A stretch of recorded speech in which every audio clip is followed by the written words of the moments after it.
Because understanding great literature is better than trying to read and understand yet another business book. On the Leadership Lessons from the Great Books podcast, we commit to reading, dissecting, and analyzing the great books of the Western canon. You know, those books, from Jane Austen to Shakespeare, and everything else in between, that you might have fallen asleep trying to read in high school. We do this for our listeners, the owner, the entrepreneur, the manager, or the civic leader who doesn't have the time to read, dissect, analyze, and leverage insights from literature to execute leadership best practices in the confusing and chaotic postmodern world we all now inhabit. Welcome to the rescuing of Western civilization at the intersection of literature and leadership. Welcome to the Leadership Lessons from the Great Books podcast. Hello, my name is Hassan Sorrells, and this is the Leadership Lessons from the Great Books podcast, episode number 112. In this episode today, we are going to start covering what is truly a massive book. Now, it is a serialized story, or a collection of a serialized story, featuring intrigue, adventure, romance, pathos, and everything else. The entire spectrum of human emotion is in this book. And it is all set against the background of the French Revolution and the aftermath of the actions across the flat pan of Europe from the buzzsaw known as Napoleon Bonaparte. This book is so massive, I'm going to be honest, I didn't get through it. But that's okay, because our guest today did. As a matter of fact, just like War and Peace by Leo Tolstoy, which we barely covered part one of in episode number 104, which you should go listen to that. By the way, that's the most downloaded episode so far this season. This book is so deep and involved that I think we're only going to get through barely the first part of it today. Matter of fact, that's all I planned for. And that's okay, because we'll have our guest back to talk about this book in the future, because I am going to finish it. It's sort of one of my missions for this year. Today, we will be summarizing and analyzing the themes that are embedded for leaders in the first part of the 1,243-page bone book of a novel. And by the way, that doesn't include annotations and notes and bibliography at the end. The Count of Monte Cristo by Alexandre, depending upon your perspective and your level of French, Dumas. Leaders, revenge may be a dish best served cold, but make sure that if you go down that road, it works on the victim you've selected successfully. And today we are joined in our journey down this leadership path with the Count of Monte Cristo by our returning guest co-host, Christen Horne. How are you doing, Christen? Hello, I am doing well. Yes, Christen has had a bunch of life changes. It's been a year since she was on the podcast. What episode were you on? Do you remember with us initially? I don't remember the number. We were doing Ender's Game. Yes, we did Ender's Game. That's right. Yeah. Yes, that's correct. Worse than Scott Card. I should go back and listen to that episode. I don't remember the number either. It's okay. Yeah. But we are going to get started in the Count of Monte Cristo. By the way, it is an open source book, which is great. You can actually go and get it online if you want. So we will be reading directly from my version of the open source book known as The Count of Monte Cristo. And we are going to start with chapter 1. I love saying this word, Marseille, arrival. On February 24th, 1815, the lookout at Notre Dame de la Garde signaled the arrival of the three-master Pharaon, coming from Smyrna, Trieste, and Naples. As usual, a coastal pilot immediately left the port, sailed hard by the Chateau d'If, and boarded the ship between the Cap de Morgue and the island of Rieux. And once, as was also customary, the terrace of Port Saint-Jean was thronged with onlookers, because the arrival of a ship is always a great event in Marseille, particularly when the vessel, like the Pharaon, has been built, fitted out, and laded in the shipyards of the old port and belongs to an owner from the town. Meanwhile, the ship was drawing near and had successfully negotiated the narrows created by some volcanic upheaval between the islands of Calcerin and Carré, and it rounded Pomigue, and was proceeded under its three topsails, its outer jib, and its spanker, but slowly and with such melancholy progress that bystanders instinctively sensing some misfortune, wondered what the accident could have occurred on board. Nevertheless, those who were experts in nautical manners acknowledged that if there had been such an accident, it could not have affected the vessel itself, for its progress gave every indication of a ship under perfect control. The anchor was ready to drop, and the bowsprit shrouds loosed. Next to the pilot, who was preparing to guide the Pharaon through the narrow entrance to the port of Marseille, stood a young man, alert and sharp-eyed, supervising every movement of the ship and repeating each of the pilot's commands. One of the spectators on the terrace of Fort Saint-Jean had been particularly affected by the vague sense of unease that hovered among them, so much so that he could not wait for the vessel to come to land. He leapt into a small boat and ordered it to be rowed out to the Pharaon, coming alongside opposite the cove of La Réserve. When he saw the man approaching, the young sailor left his place beside the pilot and, hand in hand, came and leant on the bulwarks of the ship. He was a young man of between 18 and 20, tall, slim, with fine dark eyes and ebony black hair. His whole demeanor possessed the calm and resolve peculiar to men who have been accustomed from childhood to wrestle with danger. "Ah, it is you, Dantes," the man in the boat cried. "What has happened, and why is there this air of dejection about all on board?" "A great misfortune, Monsieur Morel," the young man replied. "A great misfortune, especially for me. While off of Civitavecchia, we lost our good Captain Leclerc." "And the cargo?" the ship owner answered brusquely. "It has come safe to port, Monsieur Morel, but I think you will be content on that score. But poor Captain Leclerc." "What happened to him, then?" the ship owner asked, visibly relieved. "So what happened to the good captain?" He is dead." "Lost overboard?" "No, monsieur. He died of an apoplectic fever in terrible agony." Then turning back to his crew, he said, "Look lively there, every man to his station, and drop anchor." The crew obeyed. As one man, the 8 or 10 of the sailors of which it was composed leapt, some to the sheets and others to the braces, others to the halyards, others to the jib, and still others to the brails. The young sailor glanced casually at the start of his operation, and seeing that his orders were being carried out, prepared to resume the conversation. "But how did this misfortune occur?" the ship owner continued, picking up where the young man had left off. "By heaven, monsieur, in the most unexpected way imaginable. After a long conversation with the commander of the port, Captain Leclerc left Naples in a state of great agitation. 24 hours later, he was seized with fever, and 3 days after that, he was dead. We gave him the customary funeral, and now he rests, decently wrapped in a hammock, with a 36-pound cannonball at his feet and another at his head, off the island of Giglo. We brought his medal and his sword back for his widow. Much good it did him," the young man continued with a melancholy smile, "to fight the war against the English for 10 years, only to die at last, like anyone else, in his bed."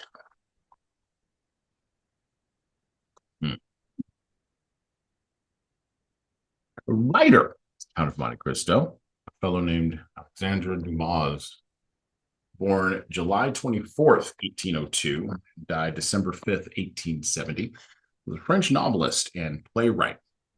His works have been translated into many languages, and he is one of the most widely read French authors, probably in French history. Outside of, those authors of political treatises or philosophical ones like the Derridas or the de Tocquevilles or the Rousseaus of the world. Since the early 20th century, his novels have been adapted into nearly 200 different variations of film. As a matter of fact, you've probably seen the film The Count of Monte Cristo long before reading the book The Count of Monte Cristo or even hearing of it. Oh, it doesn't really matter. So many variations. I mean, this book is one of those books that has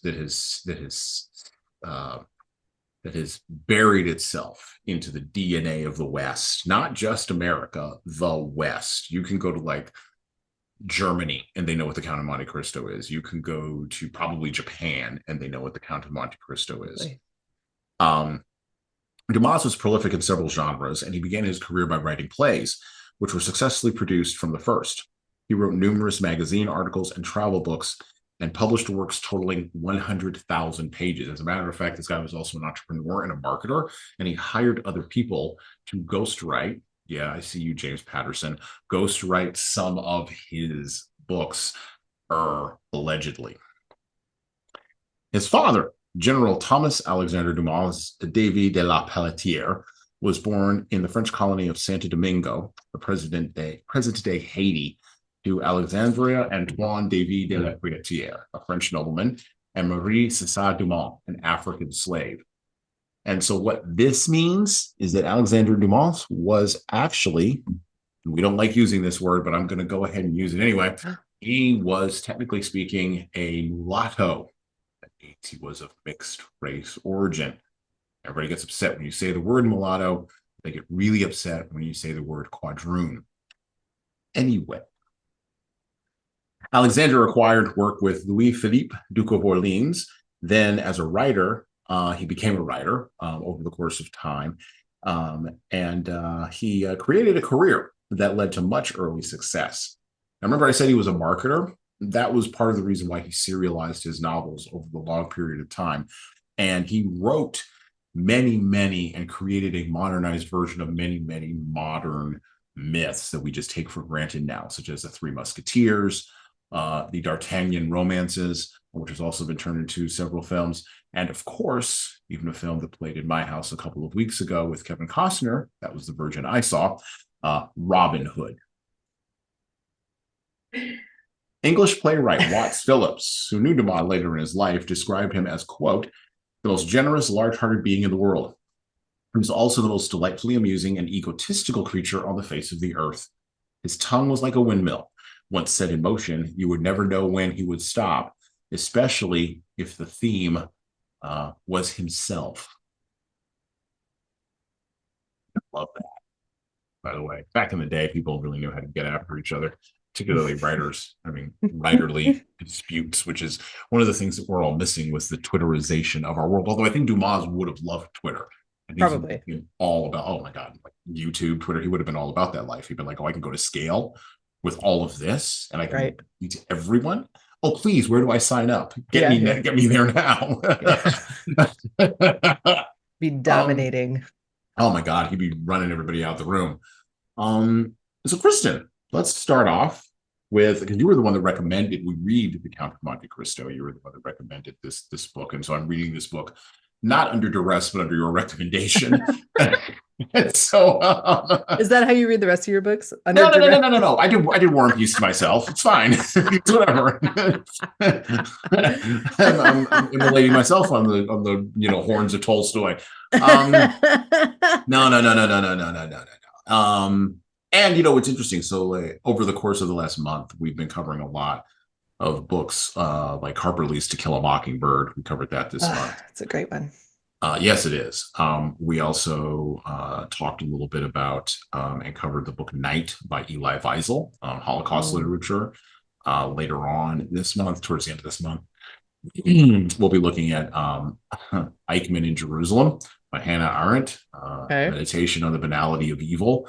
And one of the things that unites all of those books, whether it's Hannah Arendt or Harper Lee, or even either one of those two authors, we'll use those two as sort of points, along with The Count of Monte Cristo and Alexandre Dumas' work.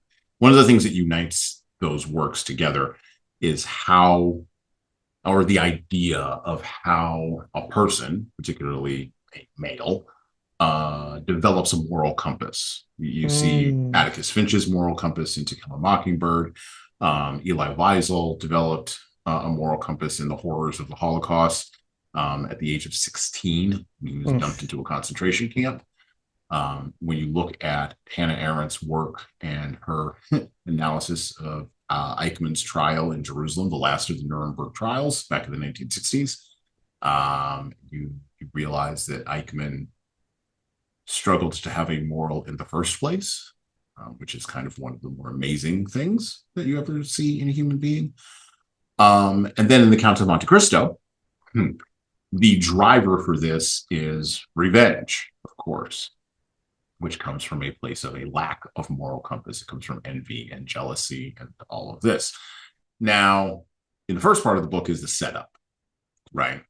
Oh, and by the way, Dumas gives a lot of different motives for people. We're going to get into the motives of like Danglars and other folks here today. We're gonna kind of pull a little bit of that apart, but I want you to talk about The Count of Monte Cristo, why you recommended this book, why readers should spend time slogging through this phone book of a book, or even just listening to this episode about it, which is just the first part. By the way, we're going to cover like maybe the first like 5 chapters, maybe. I of mean, like a 50 chapter book.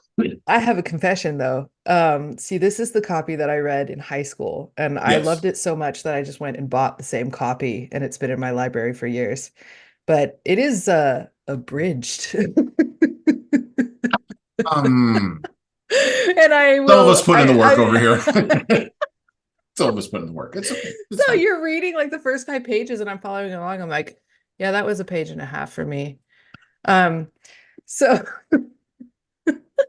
Got the edited version. yeah.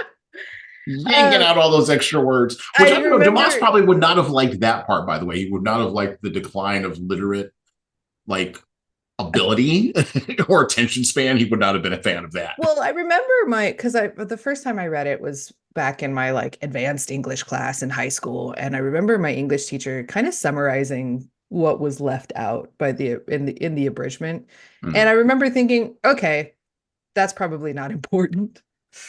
So I don't know. When I come back for us to finish this, I'll have to go find the unabridged and see if I can.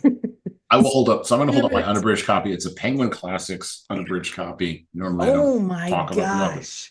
it's. No. Oh yes. I When I have looked a at it, 3-month-old. I'm not demanding. I never demand that guests do a thing that I would not do myself. To paraphrase from Jay-Z. So why did I mean, I remember loving this book. For me, it really, one of the reasons that I like fiction in general, my stories, like the books that I like, is it has a lot to do with my moral compass and how like my worldview and stuff. And in this book, the bad guys all get their just desserts, right? Yes, it's vengeance, and there's a lot more conversation about like vengeance and satisfaction and whether worth pursuing and all that. But the people that this guy takes out are genuinely bad people. And so it just feels really good to watch him take them down, not but in very unobvious ways. He basically lets them kill themselves. Like he just leads them all to ruin, but through their own natures. Right. And that's fascinating to watch. So just it's very cleverly done. It's very subtle, and well, in that regard, in how he leads them to their destruction. In other regards, you read this book and you're like, well, that's a literary cliche now, and that is too. And it definitely got me thinking through this most recent read through. It's like, I wonder. Obviously, it was ridiculously popular. Oh yeah, I mean it was serialized, like it was insane. But I trained 10 years as an opera singer, and like the version of Carmen that we have right now, the composer considered it pop, like drivel. He was so upset by the artistic merit that ended up being successful, as in there was none. He's like, here, this is what the people want, but this is trash. This is not what I wanted to write. And then Tchaikovsky said the same thing about his most popular ballet, The Nutcracker. He called the bonbon, right? Just sweet, sickly sweet. And so that got me thinking about this book. It was ridiculously popular.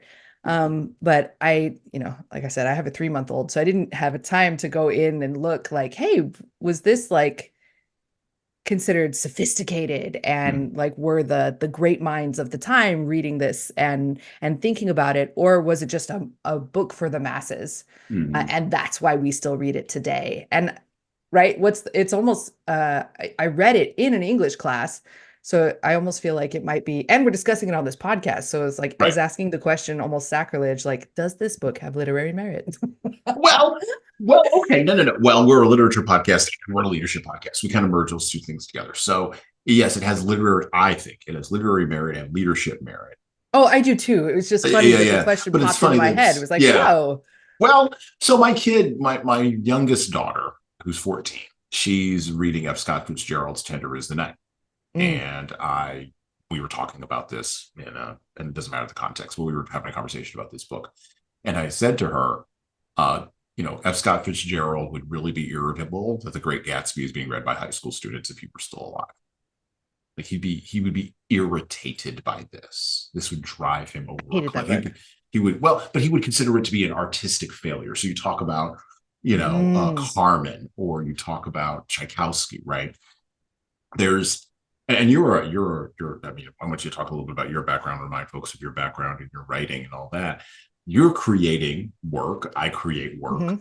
And then there's this gap between, and you even mentioned it, what the people want versus what might be artistic and might be like mature. It's the great struggle. What's marketable? How do you right? Yeah. How do you as a creator cross that gap? And we'll talk about Dumas in a minute, because I think he crossed that gap by serialization. I think that's how he crossed that gap. Yeah. And you can look at the internet as a massive serialization machine, but so many people have turned it into a massive clickbait machine, which I think would drive. I think that part, of course, would drive Dumas crazy as well. I think would also drive Tchaikovsky crazy as well. He would have massive problem with Taylor Swift. He just would. He'd be like, I don't like her. And I have a massive problem with Taylor Swift, especially when she is being compared to Shakespeare. Yeah, that's a bridge too far. I saw that headline and I was appalled. I was like, look, I'm not reading what you're reading, Hasan. That stuff, I'm like, that scares me. I'm just going to stay in my little fantasy world. But when I saw that, I rolled over in my own grave. Like that, no, there cannot be German professors that actually think that's true. But this is the, so there's a well, okay, so I want to, that's another idea right there. I want to explore too. Sorry. No. So the gap between what people want versus art, how do you cross that gap? Talk a little bit about your background. What do you do? I mean, I think the opera world right now doesn't know how to answer that question, because opera, I think, is dying, and it's partially in part because of marketing, in part because actually we'll talk a little bit about this later, is the people that are in charge are very stubborn and stuck in their ways, and they don't want to innovate. Right. So there's a little bit of two things going on, which is a real shame, because the art form is magnificent. It's basically the Olympics of what the human voice is capable of. And then the stories, even though like the style of singing estranges people a little bit, but the stories are so relatable still. And so it's just, but the industry, they don't know how to answer that question.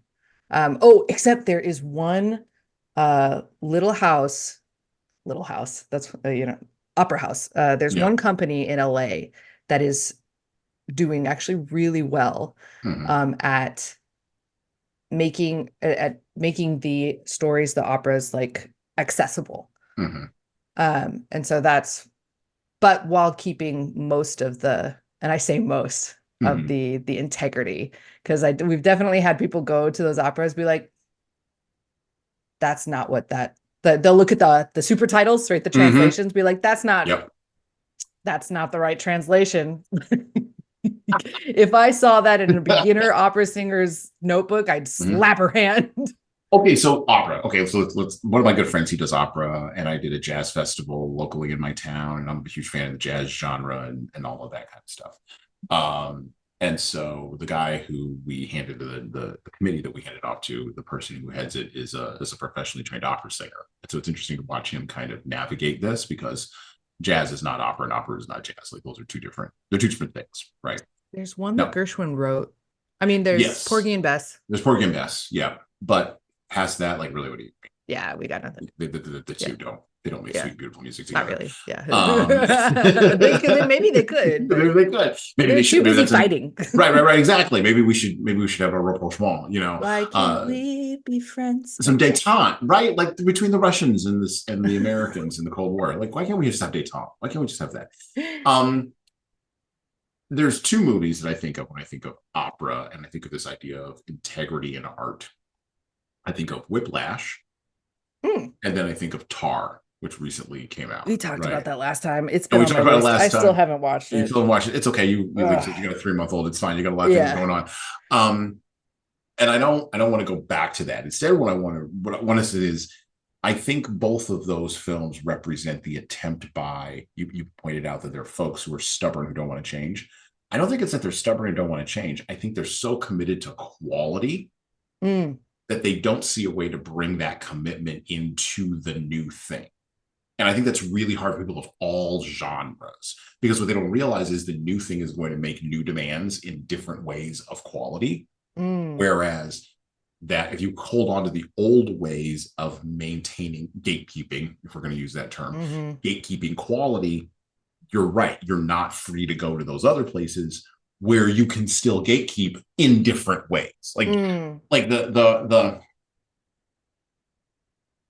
and I say a lot about these women, but say what you want about the Kardashians, and I say a lot of negative things about them. I do. But one of the things they do really well is they gatekeep that brand. They do. They gatekeep the hell out of that sucker. Like, you have people who come into that brand. I'll use Bruce Jenner as an example, who do not come out the other side of it the same as when they entered the gate. And I'll just leave it at that. Lamar Odom was a basketball player who got mixed up with those young ladies. He went into the gate one way, and he came out the gate another way. And of course, the biggest example, other than Mr. Bruce Jenner, the former Mr. Bruce Jenner, is the current Kanye West, who went in the gate one way and came out the gate totally different. Those women are a buzzsaw, and they are maintaining quality, good, bad, ugly, or indifferent, inside of that thing. And they're doing it in that new media space in a different kind of way than they would have had to have done in the 1950s. Oh, yeah. Then Marilyn Monroe did it. Or Jean Harlow, or any of or Betty Page, right? Any of the sex symbol women that could have been interchanged with the Kardashians in their own era. I think the same thing happens with high art, opera, fine art. I think jazz is high art, but okay, let's just use opera, any kind of the fine arts. And I think it's that lack of being able to step over and see a new way to do a different gate. I think that's the thing that people are missing. That's interesting. It's a very interesting that's a interesting frame. I like it. Well, you because write opera didn't used to be the high art. It used to be the art of the people, the pop. Right. But that was back when people had to leave their houses and dress up and go do stuff. And now people don't have to leave their houses, or to leave your house, it must be something worthwhile. Yeah. I'm a big fan of minor league baseball. My daughter and I try to go to at least a couple of minor league baseball games every summer. Baseball is one of those sports that it's shocking in the era that we live in that baseball still survives in any form. It's shocking. I love baseball. I go every chance I get. That goes along with the opera, though. It's the same idea. It's that we get dressed up.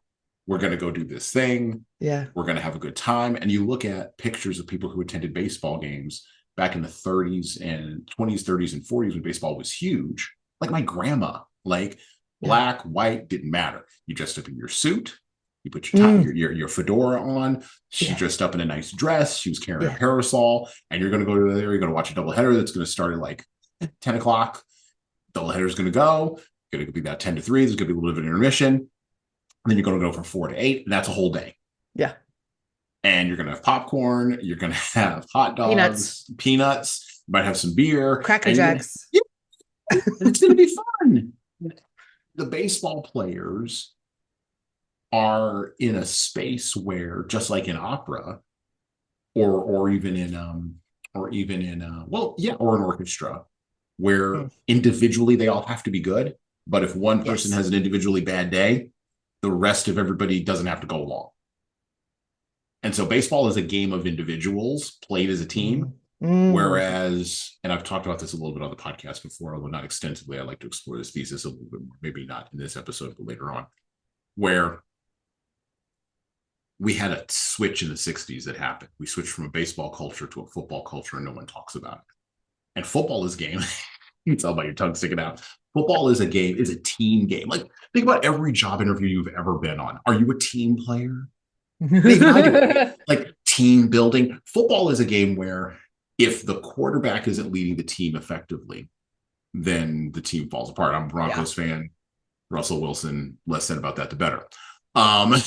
And so like that team aspect really began to filter into our culture in the 1960s, and the baseball aspect began to like go away and go away and go away. And now the only reason baseball kind of hangs on is because of nostalgia primarily, but also it owns summer because there's nothing else. Although football's creeping in and creeping in and creeping in, and then you got hockey and baseball or basketball creeping down, and everybody's the other three major sports are trying to push baseball out because baseball players don't care about Instagram. They're not, they're not. I mean, they care, but they don't care. They're there to hit the ball. It's a simple game. You hit the ball, you catch the ball, and you throw the ball. Simple game. And you run. You run a lot. And you better run really fast. And so, like, it's not a game for social media. It's not a game for clicks. It's not a game, but it is a game that can be gate kept inside of summer. If baseball ever loses summer, baseball's done. It's done. It'll die. Oh, sad. It would be sad. You write books. Tell us about the new book you're writing. Or you've got I am writing, the trilogy. We have a name for the trilogy. Okay. So what's the name for the trilogy? It's called The Bell and the Bow. Bell and the Bow. Okay. Yeah, which is fun because it, references the two protagonists.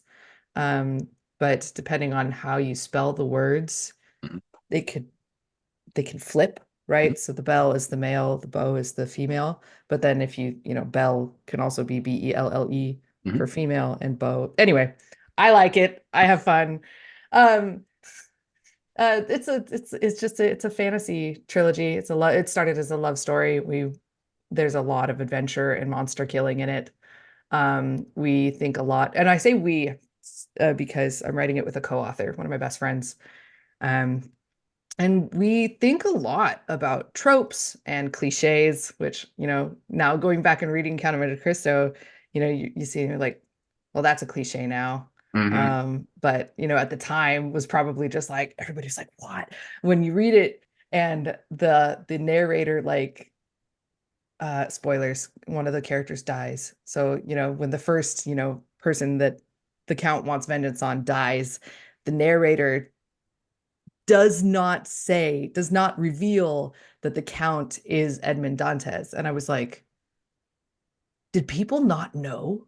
Like, was this something know. like was this like their sixth sense, like this biggest twist that nobody saw coming? Because like we read it now and I'm like, well, that's the same guy. Right. Okay. Like so that's clearly the same guy. Oh, but Dumas is like seeding it methodically, and he gives the reader little hints. And I think I saw that I was like, oh, this is how it reminded me of our process, where like there will be this big twist that happens in like book 3, and we go back and we seed it in book 1, we ramp it up a little bit in book 2, and then boom, it hits you in book 3. And the smart readers, are you allowed to say that? I don't know. Oh yeah, a lot of times I think about myself, be like, well, if I was reading this book, I'd be like, oh, right, that happened in book 1 and book 2. Oh, they've been building to this the whole time. And then I also think about rereadability, because I love rereading my favorite books. And so, readers that, hopefully fall in love with our books will go back and they'll read book 1 and be like, they were planning this the whole time. I do my best to put a lot of my favorite things that like it, and by my favorite things, I mean like quality. Like the things that I see in books that I'm like, that worked, that got me so good. We do our best to make sure that it's meticulously woven that way. And that's also why the writing today really irritates me, because they're like, how much are those writers getting paid? Well, hold on. That's actually a different question because of the writer's strike. But still, like Disney, you can afford more.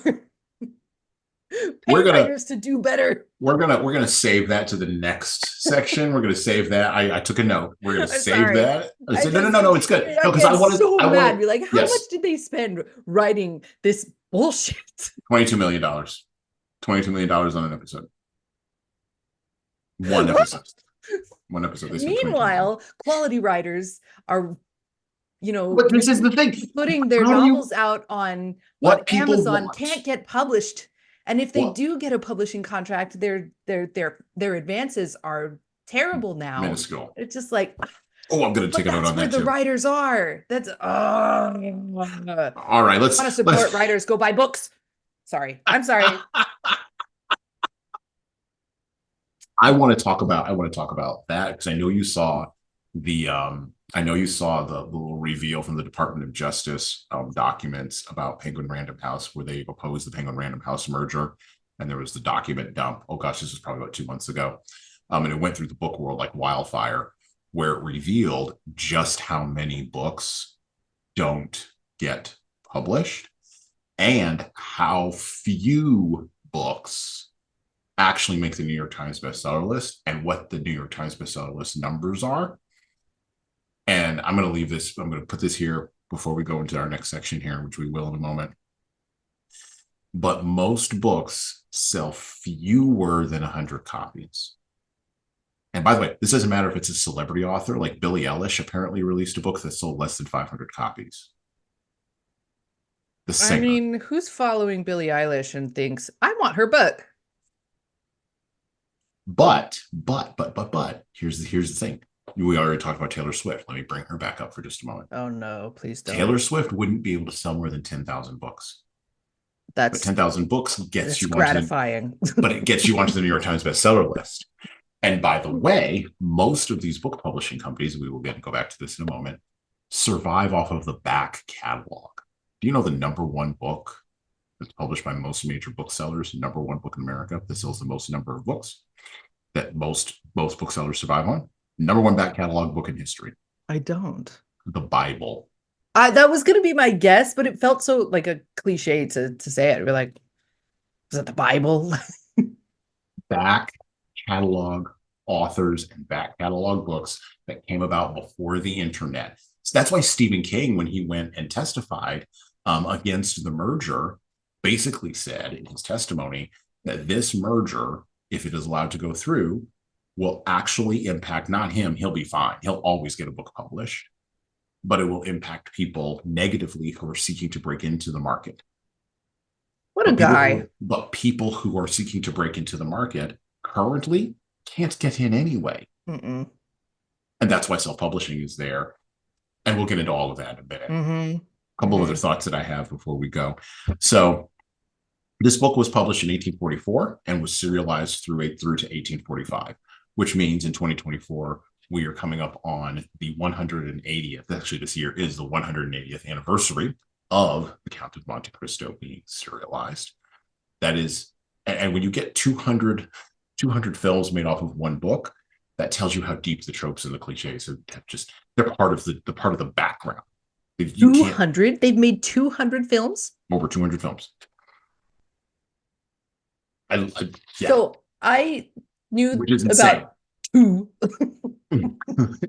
Sorry, since the early 20th century, let me go back. Since the early 20th century, his novels, all of Dumas's novels, not just Count of Monte Cristo, all of Dumas's novels have been adapted into nearly 200 films. Okay.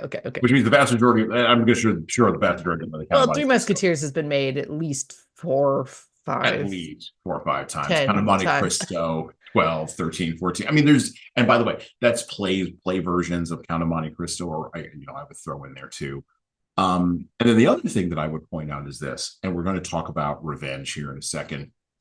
There's a great line that is said in The Way of the Gun, a movie that came out way back at the end of the 1990s with Ryan Philippe and Benicio del Toro as 2 bagmen. And they were talking to an old bagman,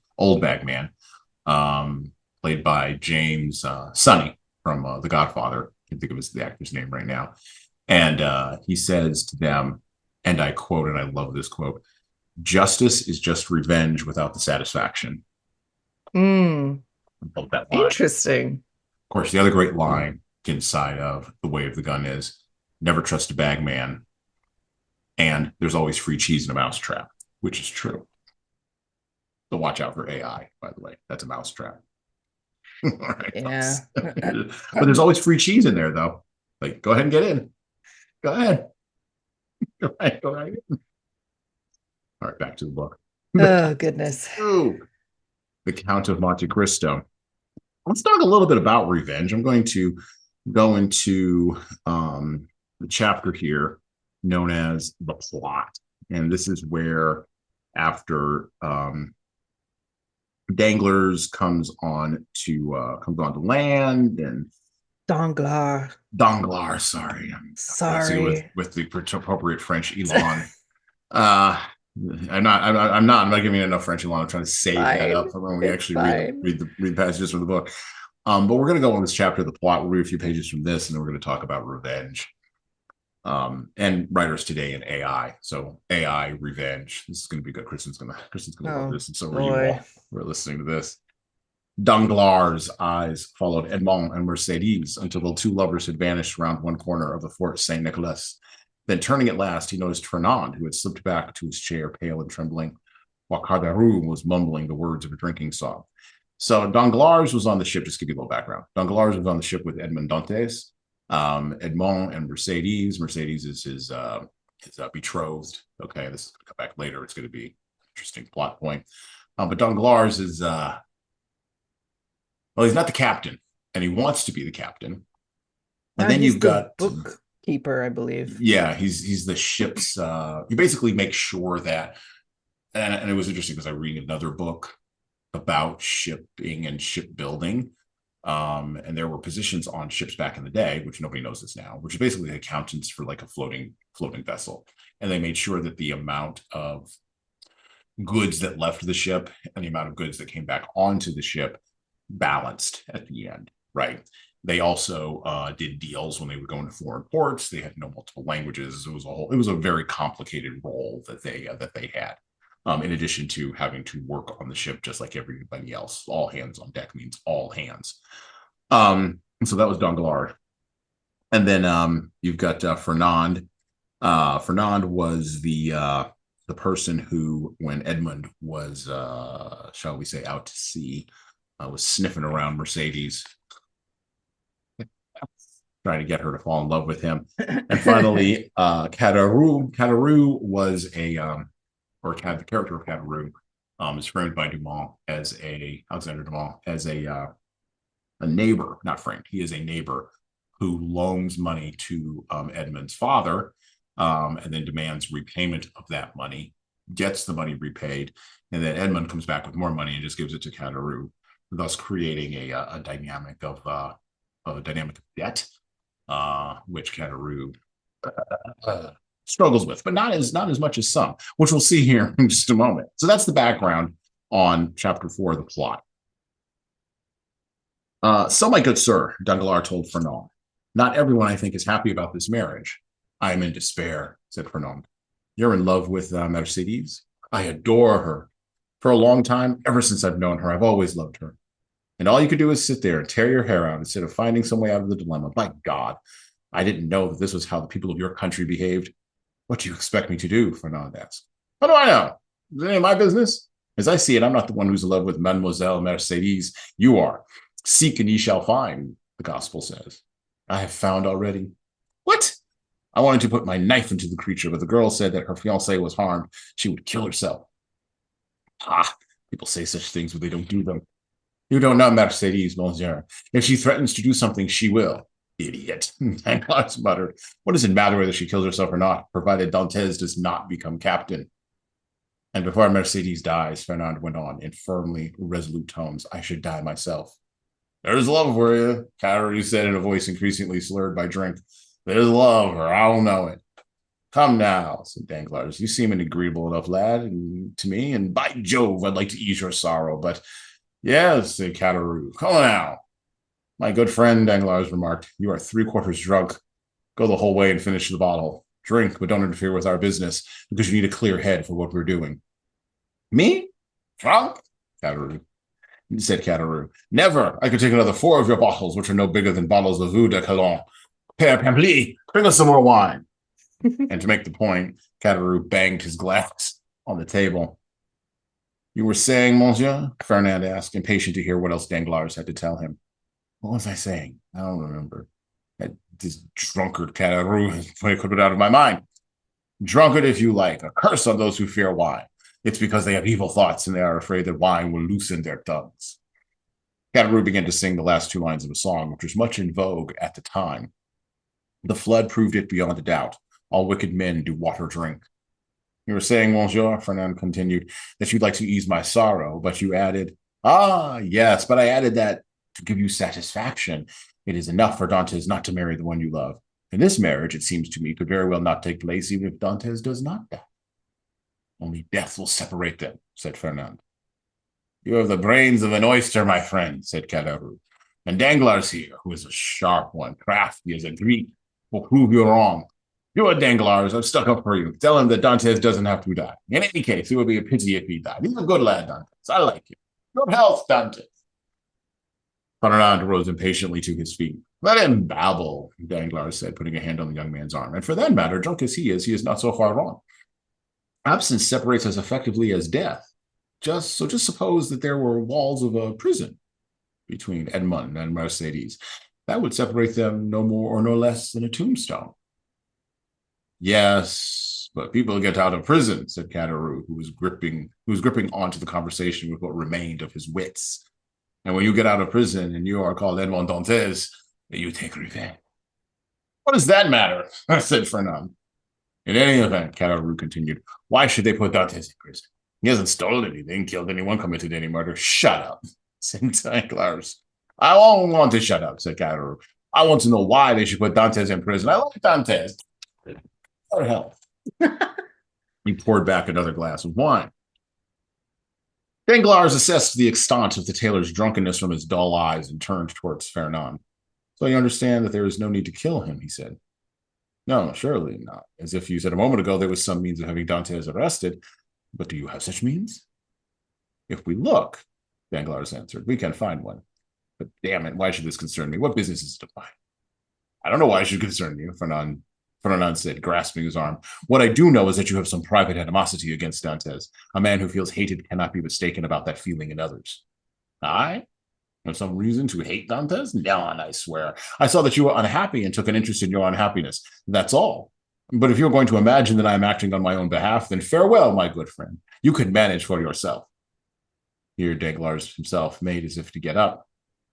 No, stay, said Fernand. When it comes down to it, it's of no matter to me whether you have some bone to pick with Dantes or not.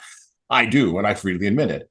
Find the means, and I shall carry it out, as long as there is no murder involved, for Mercedes said that she would kill herself if anyone killed Dantes.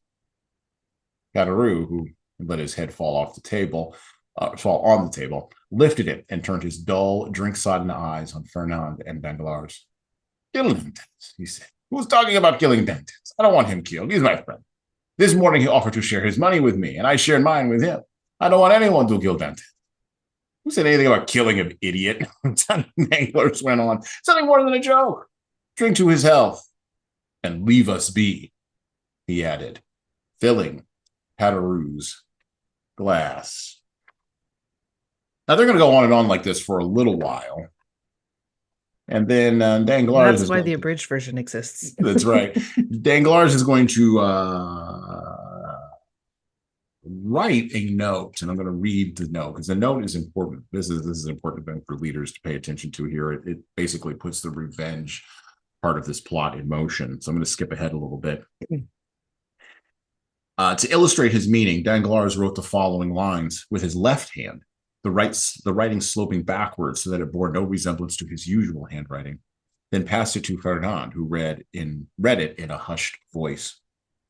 Quote, the Crown Prosecutor is advised by a friend of the monarchy and the faith that one Edmond Dantes, first mate of the Pharaon, arriving this morning from Smyrna after putting in at Naples and Porto Ferrajo, was entrusted by Murat with a letter for the usurper, and by the usurper with a letter from the Bonapartist Committee in Paris, or to the Bonapartist Committee in Paris. Proof of his guilt will be found when he is arrested, since the letter will be discovered either on his person or at the house of his father, or in his cabin on board the Pharaon. Close quote. So there we have it, Danglars continued. In this way, your revenge will be consistent with common sense, because it could in no way be traced back to you, and the matter would proceed of his own accord. You would merely have to fold the letter, as I am doing now, and write on it to the Crown Prosecutor. That would settle it. And Danglars, with the address, a simple stroke of the pen. I like that chapter. It's good setup. got the dynamic between the three guys. I imagine them sitting at a table outside in Paris in like 1844. It's a wooden table. It's kind of rotted. You got Cataroo, who is drunk off his behind. It's like the Three Stooges. And men are big fans of the Three Stooges. It's like the Three Stooges. You got Danglars, who absolutely knows what's happening. He's a total firm. He's committed to this idea that he's going to get Dantes. And he's already figured out what he wants to do in order to do it, but he doesn't want to have his hand on the knife. Then you've got Fernand, who is driven by passion and revenge, but mostly is driven by this idea of lust for Mercedes. He doesn't really love her other than as an object inside of his own head. And then you've got Cataroo, who, well, in vino veritas, right, to paraphrase from Tombstone, there's truth in drink. Cataroo is the only one who might, even though he's drunk, who might be acting and behaving in a way that is consistent with what is actual reality, which is, why would anybody have a problem with this guy? Why don't we just leave him alone? He's not done anything to us. And this gets us in the 21st century because we don't know why we do what we do. We are very sophisticated psychologically and sociologically, or at least we like to convince ourselves that we are because of all the research that we've done about human behavior going all the way back to the 1940s. We like to convince ourselves that we're really sophisticated, but our motivations, why we actually do what we do, the stuff all the way down deep, stuff we don't talk about. Base. Oh, the stuff we don't talk about at cocktail parties with polite people, all that stuff is still down there. But we don't like using those words. We don't like using words like envy or jealousy or vanity or pride or lust. We don't like using it. Greed we're okay with using because back in the 80s, we decided that greed was something that we could tie to capitalism. So we'll talk about that out loud all the time. But all those other these motivations, all of those other ones, like, and I know this happens to me all the time. When I talk about envy out loud, when I talk about social media as an envy machine, which is really what it is, all of a sudden, everybody makes that sound right there that you just made, Christen. And then most people have nothing else to say after that because they then pull out their phones and they get on Instagram because you can't be off of Instagram for more than 5 minutes, right? Can't be off that envy machine for more than 5 minutes, right? It's okay. It's fine. I'm there too. I'm no better. Oh, I actually, that when I started writing my book, it was 2020, right after the lockdowns. Yep. And I had also at the same time decided to get off of social media. Yep. And discovered I had a book to write. So I did this instead. It feels a lot better. Well, and it's not just social media. Like, that's easy to blame. Like, think about the services that we use that are driven by imagery. So I'll use a perfect innocuous example. If you want to buy a house, no one is just driving around neighborhoods looking for sale signs anymore. I know this. One of the things that I do is I work in buying and selling of real estate, right? In my local area. Everyone goes to an app on their phone called, that begins with a Z and ends with an ILO, right? Everybody goes there. And there are pictures on that app that are designed with specific filters. This is what the AI does, that are designed to get you to click on the picture and designed to get you to want it. And by the way, wanting means you don't have. And when you don't have, it means you desire. And when you desire, that comes from a place of, I know we're going to use an old school word here, makes everybody feel icky, envy, right? I would rather have that thing, right? And this is how the psychology Grass works. Is always greener. Absolutely, particularly if it's enhanced through AI. And so the grass doesn't even exist. The grass ain't even there, girlfriend. Especially in Southern California. That's and the house is only 1.9 million. Of course you can afford that with all those pictures. Of course you can. And so and it's only 1,800 square feet. Oh, that was a little too close to the bone. That one got a little. We were in the market 3 years ago. I know. They're a little too close to the truth there. And so Alexandre Dumas understood even back in 1844 that manipulating motivations while disguising your own. And Danglars is an effective leader in this scene. He's leading cavalry when he's leading Fernand by their own motivations. He found the carrot to dangle. Bing. Well, yeah, I mean, Danglars dangled. That's right. Particularly, I know, just put that together there myself. Particularly if you want to lead people to destruction. One of the things actually that strikes me about this situation, and I think it's one of the things that makes me so angry, and why I feel like Dantes' revenge is probably as close to justice as you can get. But it also strikes me as relevant today. They're just mad that he's happy and successful. Yes. Yeah. And Danglars is not unsuccessful. That dude has probably, like what you said, a pretty coveted position, and is doing well. So it's like it comes back down to envy. But you can never be too. But Edmond is happier than I am, so he must have something that I don't. And because I don't see a way to improve my own happiness position, then I'm just going to destroy his. And that's one of those things I think that I've noticed since I was little, but was never able to articulate it. And it pisses me off. And I think where I see this today is when people start talking about like the 1%. Yeah. The 1%. They should have that money. They should be doing this. They should be doing that. We're like, you're telling a lot of people who have more money than you how they should spend their money. Maybe spend your energy going and figuring out how you want to make your money and stop looking at them. Now, and that's not to say, like, you and I, we like, there's unethical business practices all over. Sure. And I get that. Sure. But those are like the uber billionaires. But even there's plenty of people with millions of dollars who are running their businesses very well and very ethically and treating their workers well. And like, so talk about them too. Right. Well, and even with sort of this idea of there's unethical businesses and things like that, or unethical business practices or things that are a little bit in the gray area, a little bit shady, whatever. Most of people's perceptions of wealth are driven by the people who have attained celebrity with that wealth. So yeah. Big example that is on everybody's lips all the time. We talk about him at least once on this podcast. Almost every single episode is Elon Musk. It's Musk, yeah. Please. Yeah. It's Musk. Because he puts himself out there. That's number one. But also number two. And we can't take this away from him. He takes risks that regular people wouldn't take. So for instance, in the current contre-Trump with Tesla around his compensation, he took no money from Tesla for 10 years. No salary. $0. Now that I didn't know. That's not what they put in the articles. Of course not, because the media people who get paid $80,000 a year can't conceive of working for 10 years for no money and literally pouring in, and you can argue with this, but pouring in 100 hours a week and sleeping on a factory floor in LA to make sure a car goes out the door. They can't conceive of doing their jobs that way. And so because their brain can't get there, they go back to, well, that guy doesn't deserve it because he's unethical.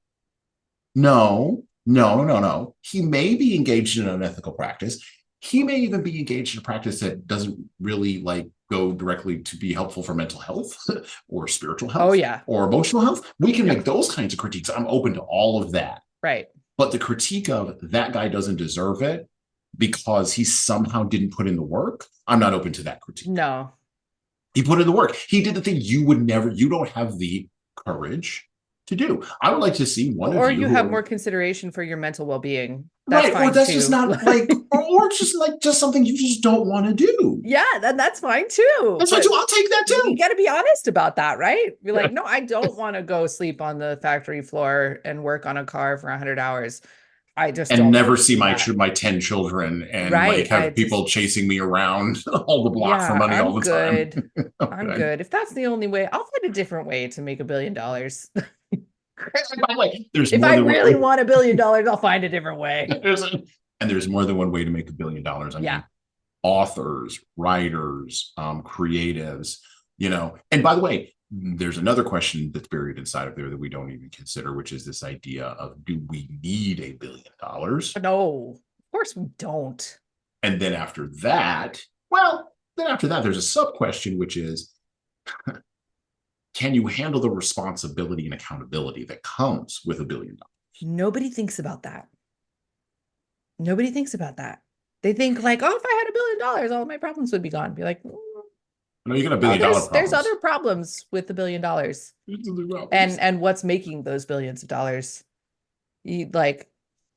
Case in point, Elon Musk, like everything he does, some people like and other people don't. Like it just and everybody's got an opinion on how he should spend his money. Yeah.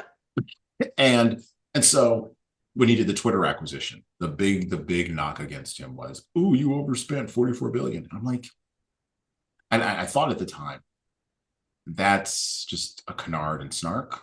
It doesn't mean anything. It's almost a cliche trope at this point. He bought it because it was laying around. If I had $44 billion laying around, I would have bought it too, because A, I know that guy's going to make me back my money, or I would have invested with that because A, I know that guy's going to make me back my money. B, I know he's absolutely bat crap crazy. And C, which you sometimes need. And C, I know that he's going to sleep on the floor for 100 hours a week to make it work for at least the first 2 years of it. And he's going to be up inside everybody's behind at that building in a way that the previous management wasn't. Done. Where do I sign up? Bet on that guy. It reminds me of we have such a rose-colored perspective on stuff like and I read or used to read a ton of personal development books. So the big example of that was Ford, when he was having his engineers do the impossible and put that like single block engine together, or whatever technically the engineering miracle was that he was asking for.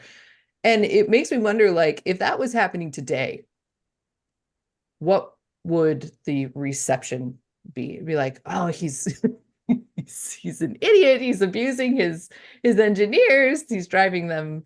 He's slave drivers. This is it. Yeah, no, like, that's but the engineers then, like he did, like, but then we wouldn't have our cars. So NASA, I'll use example NASA. NASA knew about rockets that were reusable and would land, would go up, straight up, turn around, land back or come back down and land on an ocean platform and be reusable again. They knew about that technology like 25, 30 years ago. NASA. The NASA engineers are not dumb. But, and we're going to talk about bureaucratic drift here in a little bit, because bureaucracy is huge in the first part of the Count of Monte Cristo. Bureaucrats don't innovate. They cannot. The bureaucratic mind looks at a technology like that and goes, nope, not going to do it. Too risky. Because not only too risky, but we have to maintain processes and systems here so that everybody can keep getting paid. This is the difference between gatekeepers and insurgents. Elon looked at that, and this is literally, and I don't disagree. I disagree with him. When he said this in an interview years ago, somebody asked him, how did you develop SpaceX? And he said, oh, I read a book on theoretical physics, and then I called NASA and I had like 3 meetings with them, and I realized they were morons, and I just would decide I was just going to go off and do it myself. Now I'm paraphrasing there, but that's literally like, that's not literally, that's a paraphrase of what he said. That was he went and had meetings. Let me just back this up a little bit. He went and had meetings with rocket scientists after reading a book about theoretical physics and rocket science. Sitting in the room with people and understanding that, okay, the knowledge that I have and the knowledge that they have are the same. And yet they're not doing this thing that is so obvious. I'm going to go do it. And the first knock against SpaceX was, to your point about Henry Ford and the block engine, when the engineers were putting together those rockets and getting off the shelf rockets from Russia, basically, because Russia wasn't using any of their rockets, and they had to reverse engineer. They literally brought in engineers from NASA, and they reverse engineered rockets from Russia because NASA wouldn't sell them any rockets, wouldn't sell SpaceX anything. They're like, oh, screw you guys. Kind of the way Nissan did with Tesla initially, when Tesla brought their battery technology to Nissan was like, get the hell out the door. You don't know what you're talking about. Right. Okay. bureaucracies. Womp womp. Womp, womp, womp. Right. Corporate bureaucracies. Right. And so Elon goes, okay, well, we'll spend 100 hours a week figuring it out. He reverse engineered. Now, he didn't figure it out himself, but he knew enough to push the engineers in the direction where they needed to go on that technology. And the knock against SpaceX was the same knock against people at Tesla. They are spending too much time, and he's a slave driver. He's inhumane. But no one's asking you to go do this thing. You want to go be a journalist, go be a journalist.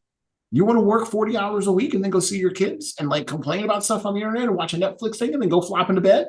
Great, that's the thing. Be happy with that. But Danglars, it's like Danglars, can't be happy unless every journalists are particularly notorious for this, can't be happy unless everybody else is unhappy. Hello. So I'm going to do some shilling here, and hopefully this will be a pause in our riveting conversation for you. I have an offer for you. My most recent book is 12 Rules for Leaders, The Foundation of Intentional Leadership. It's available in paperback, hardcover, or as an ebook on Amazon, Barnes & Noble, Kobo, and any other place you order books. Now, in this book, I address the 12 leadership areas that I have found leaders need to be the most intentional in to be the type of leader followers actually want to follow. From establishing a foundation of leading teams through managing conflict effectively, all the way through leading teams through change, knowing what to do and why to do it can help readers, like the ones listening to this show, become better leaders. Look, reading this book and living it is like getting coaching from me directly without having to pay my full coaching rate. Head on over to leadershiptoolbox.us, that's leadershiptoolbox.us, and scroll down the homepage and click on the Buy Now button to purchase in hardcover, paperback, and Kindle format on Amazon 12 Rules for Leaders, the foundation for intentional leadership. And that's it for me. Now back to the show. And I don't understand why. Mindset. It's so like, it reminds me of the crabs. Yes, crabs in the bucket. Crabs in the bucket. Just like, whoa. Revenge and manipulation. So bringing it back around. Yeah, bringing it back around. Why are those such powerful drivers for understanding people in literature? And why do leaders need to like be on the lookout for those as drivers? Or maybe a better question is this: how can leaders spot when someone on their team is jealous of them and wants what they have? Because this is not something where somebody walks up to you and goes, or very rarely does someone walk up to you and go, I think I have a consultancy where we do leadership development. I've been doing it for 12 years professionally and 20 years total. And I think I've only had a handful of times wherever I've had somebody walk up to me and they tell me, hey, XYZ person told me yesterday that they should have had my job. That's a handful of times. Most people don't have the courage to go do that to somebody else. So how do leaders spot that envy and that jealousy that might be a motivator on their team? Because I'm fascinated by this idea of negative motivators. That's a difficult question to answer, I think, because the manifestation of the behaviors from the emotions is going to be different for everybody. So I could tell you how you could spot it in me. but I'm only one person, and you're screaming across the opera room. I mean, no, I mean, the passive aggressive behavior, I think, is a good one to look for. That seems like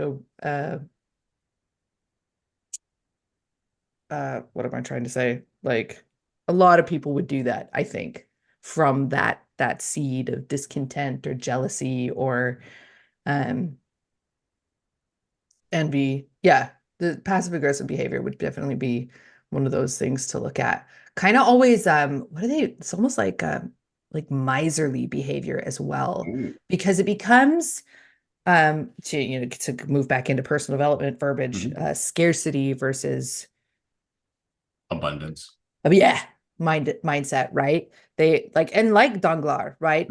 Penny pinching every little thing. What's the other word?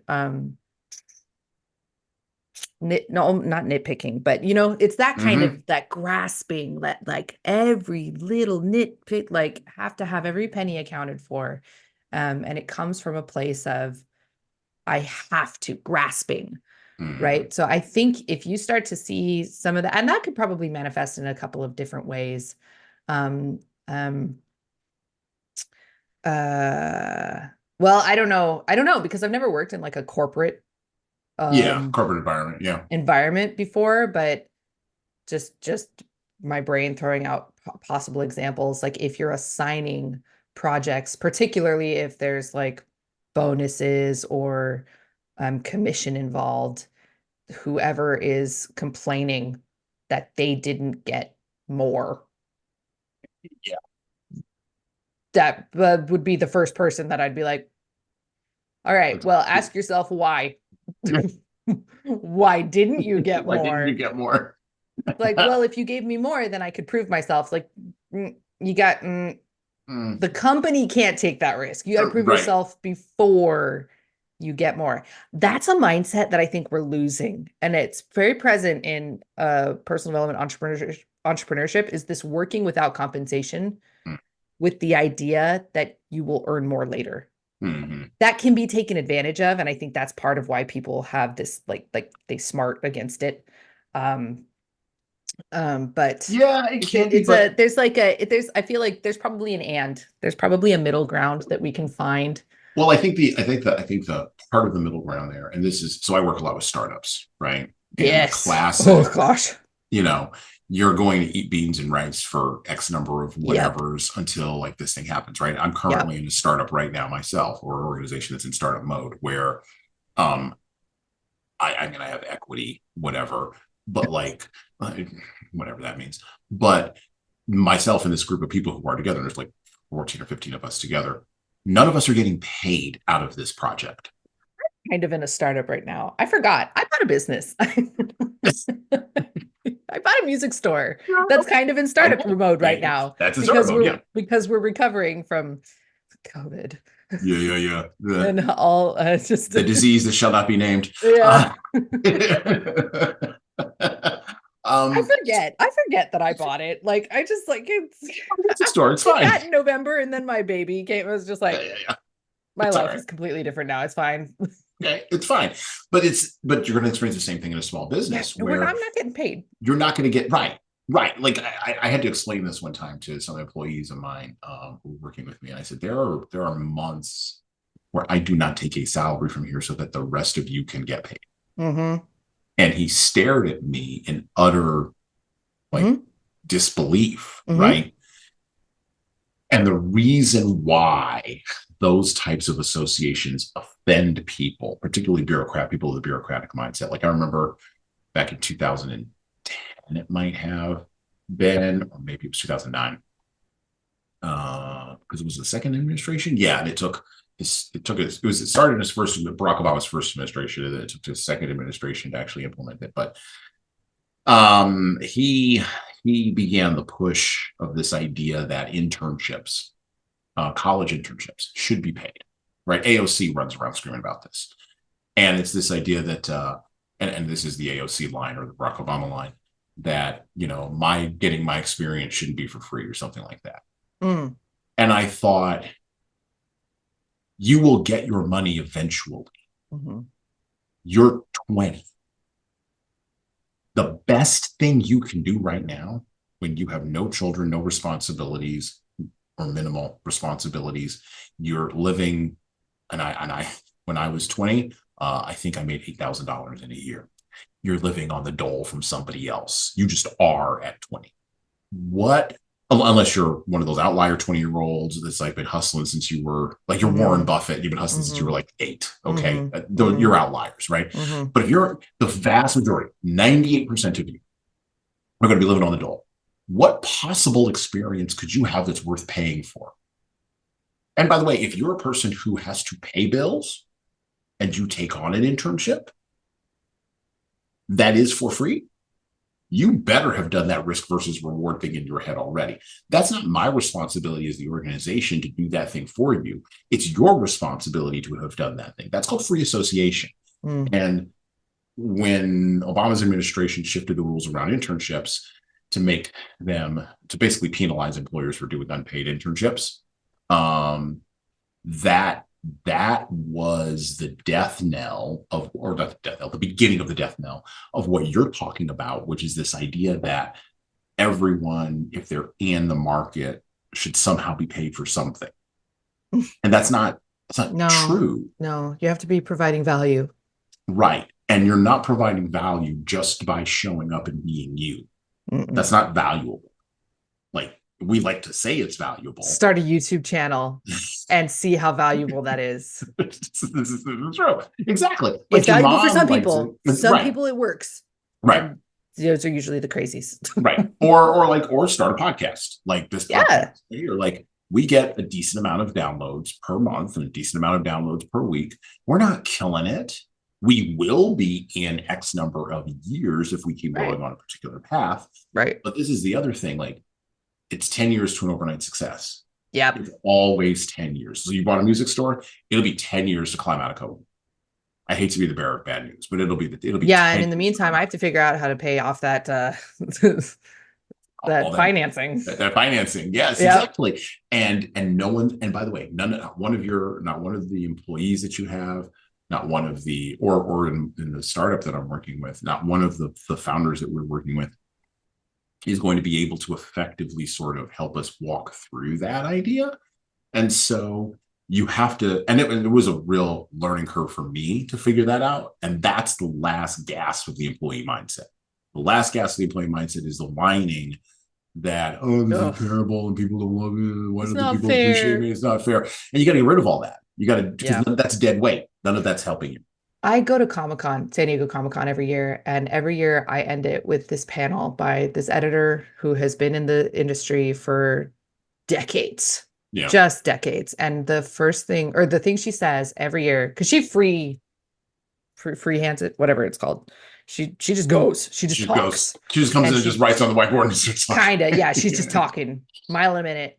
But the first thing she says is nobody owes you anything.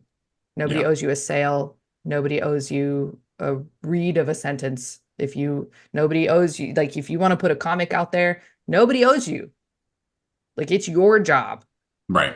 To make it, desirable, marketable, like people want to read it. You got to write something or draw something that people want to consume. So this is a good segue into Penguin Random House and writers and AI. So AI, one of the things I really want to ask you about. So AI, large language algorithms, are here now. And in the fiction space where you are at, thankfully they are still terrible. They are horrible. They are horrible. They're still terrible at the fiction thing. They are, well, because but that's honestly, I think, is only a matter of time. You do really? I don't think they're ever going to get to the nuance of no. Here's where I think no. Here's what I think. I think there will be. I read a lot of sci-fi, so yes, I think it's only a matter of time. I know you do. Oh, I know you do. So I remember the line from it's from Moneyball that's like clipped and memed from Brad Pitt. Such a great movie where he says, there's the elite teams here, then there's 20 feet of crap, and then there's us. And you know what that 20 feet of crap is going to be? The AI produced fiction content.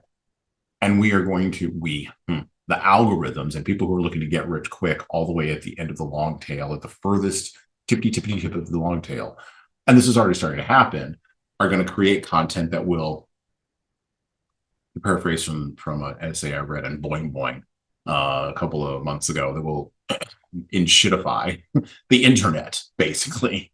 More. You're a content creator, more than it already is, right? More. Now, I shit on the internet. Oh yeah, and then just go to Wattpad. Just go to. I wasn't going to bring it up. I wasn't going to. On which I will admit we are posting. Because hey, sometimes you got to do what you got to do. Like, exactly. You're not making any money. It's not so like. How do people separate then the quality writing from the crap with AI? And if Penguin Random House isn't going to help you, because they're not going to help you. They're not. No. They're fighting for any foothold or toehold or fingernail hold they can maintain on an incredibly shrinking fat head. Yeah. Like, so So they're not going to help you. They're not going to publish your books. They're too busy publishing the Bible and Shakespeare until Cows come home, whatever the phrase or is. Jesus comes back, or the nuclear weapons There you fall, or the go. roaches come out, and all the insurance companies send out the final checks, and then they collapse. Like, this is what they're doing, right? And they plan on doing it all the way to the end, right? The bitter end, and it will be a bitter end. Which is why that merger was going to happen. So, how do we? Gosh, so many questions here. How do we take, like, the Count of Monte Cristo could probably work now in a serialized form, but it would have to be on YouTube with TikTok videos around it. And Dumas would have to come on and do a TikTok dance to promote it, which he probably would do that just fine. He would have to do a long form YouTube kind of thing. He'd have to have a long form YouTube show to support the Count of Monte Cristo. And then he'd have to go on a bunch of podcasts to support that. And it would be this whole marketing structure around this one little piece of content, which then, of course, would not allow him to scale the content because that's where his real talents and skills were, which is why certain people come along at certain times, right? But you have just articulated our conundrum quite expertly. Well, it is. Yes, it is the conundrum. Yeah. I write nonfiction business books. All nonfiction business books sell well over 80% of their copies in the first 6 weeks of release. Wow. Of their lifetime. So a business book like Napoleon Hill's Eat and Grow Rich, or Think and Grow Rich, or whatever, Think and Grow Rich, or Dale Carnegie, How to Win Friends and Influence People. The reason why we still talk about Dale Carnegie and Napoleon Hill is because they came along at a time when you could sell to a literate public, and you could sell 100,000 copies, and then your legacy just grows like a mountain over time. But if you're publishing a book, a business nonfiction book in 2024, there's so much garbage. There's the elite, which is the Adam Grant, Malcolm Gladwell folks of the world. Then there's not 20 feet, there's 150 feet of garbage. And then there's you squirreling around the bottom like a roach, trying to figure out, that's me, squirreling around the bottom like a roach, trying to figure out how to get through the 150 feet of crap.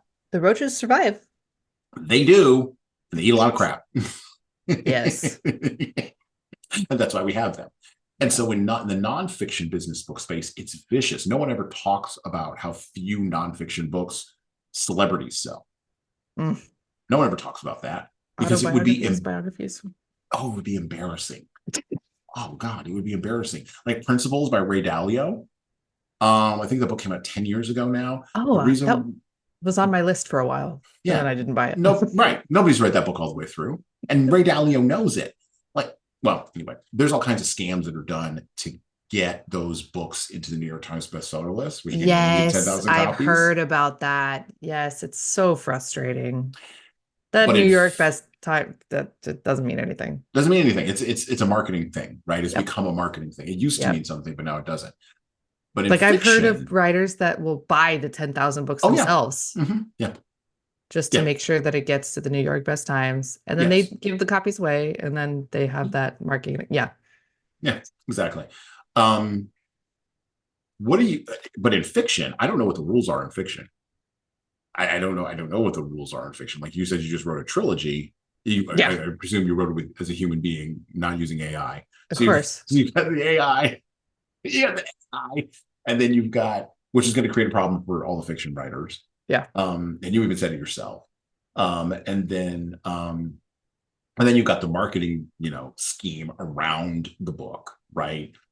And then you've got the fact that you might only sell 1,000 of these books. That's not really an option for me. And I'm grateful that I worked as an entrepreneur and made no money for 10 years. Yeah. Because it's one of those things where I look back and I'm like, this is what all the shit was for. Yeah. I think. I've tried, what is it? Every 9 out of 10 businesses fail. Oh yeah. It's so I think that's what all the failure, what this was for. It's like, I'm just going to keep going until this book sells. Right. I'm not gonna stop. But I think you need that. And I think a lot of authors or aspiring writers just don't understand that that's the kind of mindset you need. Mm-hmm. Especially with this. I don't if we're probably going to self-publish first. We'll try that. I have a friend who is an expert and coaches people on, the SEO of Amazon. We're like, okay, we'll try that. If that doesn't work, we'll try something else. We're just going to keep trying. And I'm going to keep writing. Right. Yeah. Like, it's just like, Well, and how do you? and though I think one of the things is like, what keeps you going? It's like, Yeah. well, I would rather write than do most other things. I grew up playing video games. I love video games. And the tell for me was when I started, it was like, would I rather play Destiny right now or would I rather write? You're like, I'm gonna go write. I was like, whoa, that's weird. I never thought that would happen. Never ever would I have thought that I would be doing something work related that I would rather do that would, because games are designed to feel rewarding. Right. Which is why we have such a massive intellect trapped in virtual worlds, which I think is the biggest shame. Ready Player One exists for a reason, like that. And Ernest Cline nailed it in that first book. He did. He nailed it perfectly. There's so much intelligence just stuck in video games right now. And that's not to say that there's nothing wrong with playing video games. I love video games, but man, if we could figure out how to get them a little bit of confidence and get that, that problem solving mindset that is just inherent in all video game playing to solve the problems of the world. Well, and this is my concern with AI, because my concern with large language algorithms is not necessarily on the creative end and the craftification. Yeah, that's what we were talking about. Content end. It's not necessarily that, but it is this idea that, because this is already starting to happen, we're going to take the data pattern recognition process of an LLM.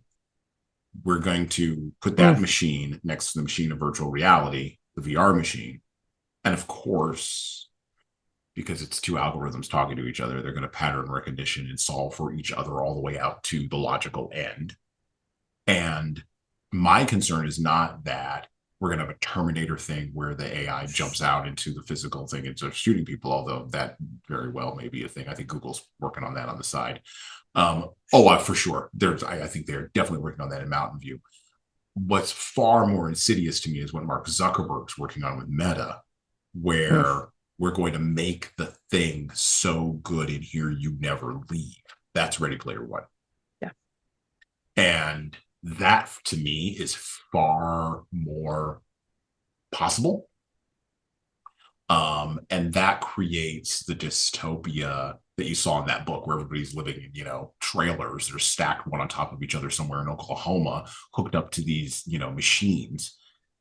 And that's why I think, and that's why I do this podcast, is like, it doesn't, and that's why I write books that nobody reads, or very few people. And it's why I do workshops that a very small number of people attend. And it's why I've done this kind of work for the last number of double-digit years, because it's actually not about the number of people that I impact. It's less about that.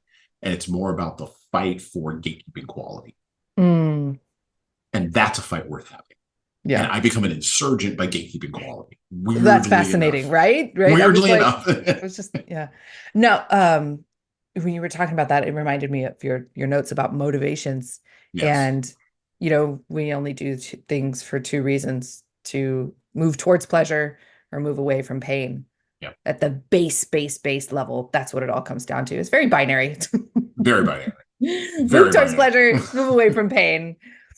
And that, when you made the comments about Meta, it's like that's already kind of what they do. Is it's all designed like to stimulate the pleasure centers of your brain, or the addictive centers, both, so that you don't want to leave. You'll just keep scrolling forever.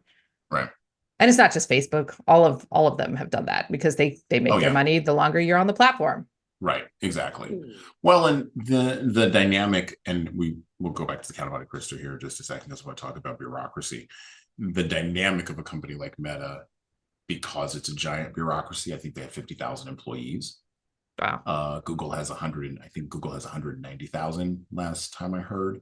That's a small country, right? That's country. Yeah. That's a small country. When you have these CEOs that are running small countries that are getting paid $50,000 a month, they're not incentivized to be insurgents. They're incentivized to make sure that whatever the hell is happening here keeps happening. So everybody's fat, or at least moderately fat. And if not happy, at least moderately happy, and keeps the machine going. Because if this machine doesn't keep going, the stockholders, the shareholders, the folks who buy stock, the folks who are employees, the folks who are on the board, the folks who are in the audience, the folks who are the customers, all these folks will be impacted in a negative way. Whether that negative way is just right. That's the word. Right, exactly. And so you've got a bureaucratic mindset doesn't just exist in government, although we're going to see this in Count of Monte Cristo with this bureaucrat that we're about to introduce to the audience here. But we see it now in corporations, and we've been here for a while, since at least the mid-20th century. And I think people are starting to wake up to the game. I think COVID did a lot to wake people up to the game, more so than probably anything else that has happened in the last 100 years in America. Back to the Count of Monte Cristo in just a moment. We're not going to read all of this chapter, but it is called The Interrogation. And the interrogation of Edmond Dantes, because he is arrested based on this letter that Fernand actually delivers, not Danglars, interestingly enough, which is, again, what Danglars wanted. He didn't want his fingerprints on the murder weapon. And so Dantes gets arrested, and the person who is interrogating him is a gentleman named de Villefort, Gerard de Villefort.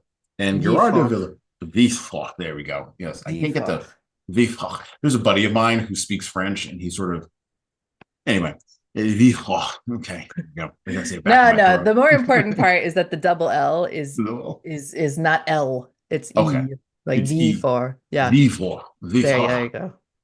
Like you got a heart on the back of your throat. Yeah. Villefort. And he is at a betrothal of his own, and this is the play that Dumas does with Villefort and Edmond. I'm not going to tell it. And Dantes, and he plays off this idea that both gentlemen are approaching. We just mentioned this earlier. Happiness, right? They're approaching their peak of happiness, and now they have to have an unfortunate engagement with each other. So we'll read selections from this chapter, because it is a long chapter. There's a lot involved here, but there's a couple of different ideas I want to pull out from here. So we'll start off here. Hardly had de Villefort left the dining room, then he had put off. It's getting worse and worse pronunciation as I go along, kids. So just batten down the hatches. Then he put off his joyful mask to take on the serious mien of one called upon to exercise the supreme office of pronouncing on the life of his fellow man. However, despite the mobility of his expression, something which the deputy had studied more than once, as a skilled actor does in front of his mirror, on this occasion it was an effort for him to lower his brow and darken his features. In reality, apart from the memory of his father's choice of political allegiance, which, if he did not himself completely renounce it, might affect his own career, Gerard de Villefort was at that moment as happy as it is possible for a man to be. At the age of 26, already wealthy in his own right, he held a high office in the legal profession, and he was to marry a beautiful young woman whom he loved, not with passion, but reasonably, as a deputy crown prosecutor may love. Apart from her beauty, which was exceptional, his fiancée, Mademoiselle de Saint-Méran, belonged to a family which was among those most highly thought of at court in this time. And besides the influence of her mother and father, who, having no other children, reserved it entirely for their son-in-law, she was, in addition, bringing her husband a dowry of 50,000 écus, which, thanks to her quote-unquote expectations, that dreadful word invented by marriage brokers, might one day be increased by a legacy of 500,000. The reason I'm reading this is because we in our time marry for love, right? We don't marry for any other reasons. Anyway, he's hustling his way over to the office to have a conversation. He's waylaid a little bit by the ship's owner, Monsieur Morel. And, well, Villefort, sits down once he has a conversation with Morel, basically indicating that he will do his duty no matter what else happens. And then he meets Dantes. First impressions had been favorable to Dantes, but Villefort had often heard it said as a profound political maxim that one must be aware of first impulses, even when they were correct. And he applied this rule on impulses to his impressions without taking account of the difference between the two terms. So he's a bit of a midwit. He thus stifled the good instinct that was attempting to invade his heart, and from there to attack his mind, settled his features in front of the mirror into their grandest expression, and sat down, dark and threatening, behind his desk. A moment later, Dantes entered. The young man was still pale, but calm and smiling. He greeted his judge in a simple but courteous manner, and looked around for somewhere to sit, as though he had been in the shipowner Monsieur Morel's drawing room. It was only then that he met Villefort's dull gaze, that look peculiar to men of the law who do not want anyone to read their thoughts and so make their eyes into unpolished glass. The look reminded him that he was standing before justice, a figure of grim aspect and manners. "Who are you and what is your name?" Villefort asked, leafing through the notes that the officer had given him as he came in, which, in the past hour, had already become a voluminous pile, so quickly does the amount of reports and information build up around that unfortunate body known as detainees. "My name is Edmond Dantes, monsieur," the young man replied in a calm voice and ringing tones. "I am the first mate on board the vessel Pharaon, belonging to Messieurs Morel and Son." "Your age?" Villefort continued. 19. "What were you doing at the time of your arrest?" "I was celebrating my betrothal, monsieur," Dantes said, his voice faltering slightly. So sharp was the contrast between those moments of happiness and the dismal formalities in which he was now taking part, and so much did the somber face of Monsieur de Villefort enhance the brilliance of Mercédès' features. "You were at your betrothal feast?" said the deputy, shuddering in spite of himself. "Yes, monsieur. I am about to marry a woman whom I have loved for the past 3 years." Though usually impassive, nevertheless, Villefort was struck by this coincidence, and the emotion in the voice of Dantes, whose happiness had been interrupted, sounded a sympathetic chord with him. He too was to be married. He too was happy, and his own felicity had been disturbed, so that he might help to destroy that of a man who, like himself, was on the brink of happiness. This philosophical analogy, he thought, would cause a great stir when he returned to Mademoiselle de Saint-Méran's salon. And while Dantes waited for his next question, he was already mentally ordering the antithesis around which orators construct those sentences designed to elicit applause, but which sometimes produce the illusion of true eloquence. They go through the interrogation. Villefort asks him a bunch of questions and then takes the letter from his pocket. That is the letter that Danglars wrote, and offered it to Dantes, who examined it. His face clouded, and he said, this is a little bit later in the chapter, "No, monsieur, I do not know this handwriting. It is disguised, yet it has an appearance of sincerity. In any case, the writing is that of an educated hand." He looked at Villefort with such gratitude. "I'm happy to find myself dealing with a man such as you, because my rival is indeed a true enemy." From the flash that passed through the young man's eyes as he spoke those words, Villefort was able to perceive how much violent energy was hidden beneath his mild exterior. "Come then," said the deputy prosecutor, "answer my questions honestly, not as an accused man to his judge, but as one wrongly accused might answer another who has his interests at heart. How much truth is there in this anonymous accusation?" And Villefort threw the letter which Dantes had just given back to him onto the desk with a gesture of distaste. Now, that's the letter, or the cover of the letter. And, well, Then there's the letter summarize a little bit. that Dantes Yeah. Go ahead. was given by the captain to deliver in Paris. Yes. And this is where, you're asking about the bureaucracy, and I think Villefort really does use the bureaucracy to his advantage here, obviously. Oh, yeah. But it's still a matter of self-interest. Oh, sorry, for those of you who've not read Count of Monte Cristo, Villefort, the letter is addressed to Noirtier, who is Villefort's father. That's right. Noirtier is a Bonaparte supporter, and Villefort is working very hard to disassociate himself with his father's political leanings. And so I think one of the chapters, Villefort just straight up meets the king.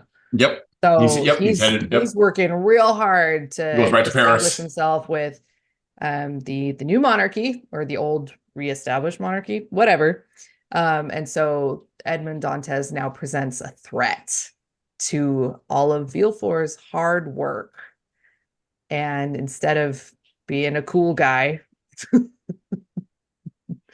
he just screws Edmond Dantes over, and he's like, you can go just disappear in prison because that will save my reputation and all of my hard work. Now, why was Napoleon a problem? I mean, for those of us who don't know, why was Napoleon a problem? Why was that guy a little bit of a challenge for folks in Europe at that time? I feel like you could probably answer it better than I could. The other, side note, the other books that I've been reading it's called the Temeraire novels by Naomi Novik. They're also set in the Napoleon era, but it's fantasy. It's historical fantasy. It's a lot of fun, but it's just interesting. We're like, oh, I forgot this was set during the Napoleon era. It's like, dang, okay, just Napoleon everywhere. Well, and so Napoleon was, you're right, I can answer this question, you're correct. So Napoleon, you're exactly correct. You're like, well, I have vague memories of my history lessons. Yeah.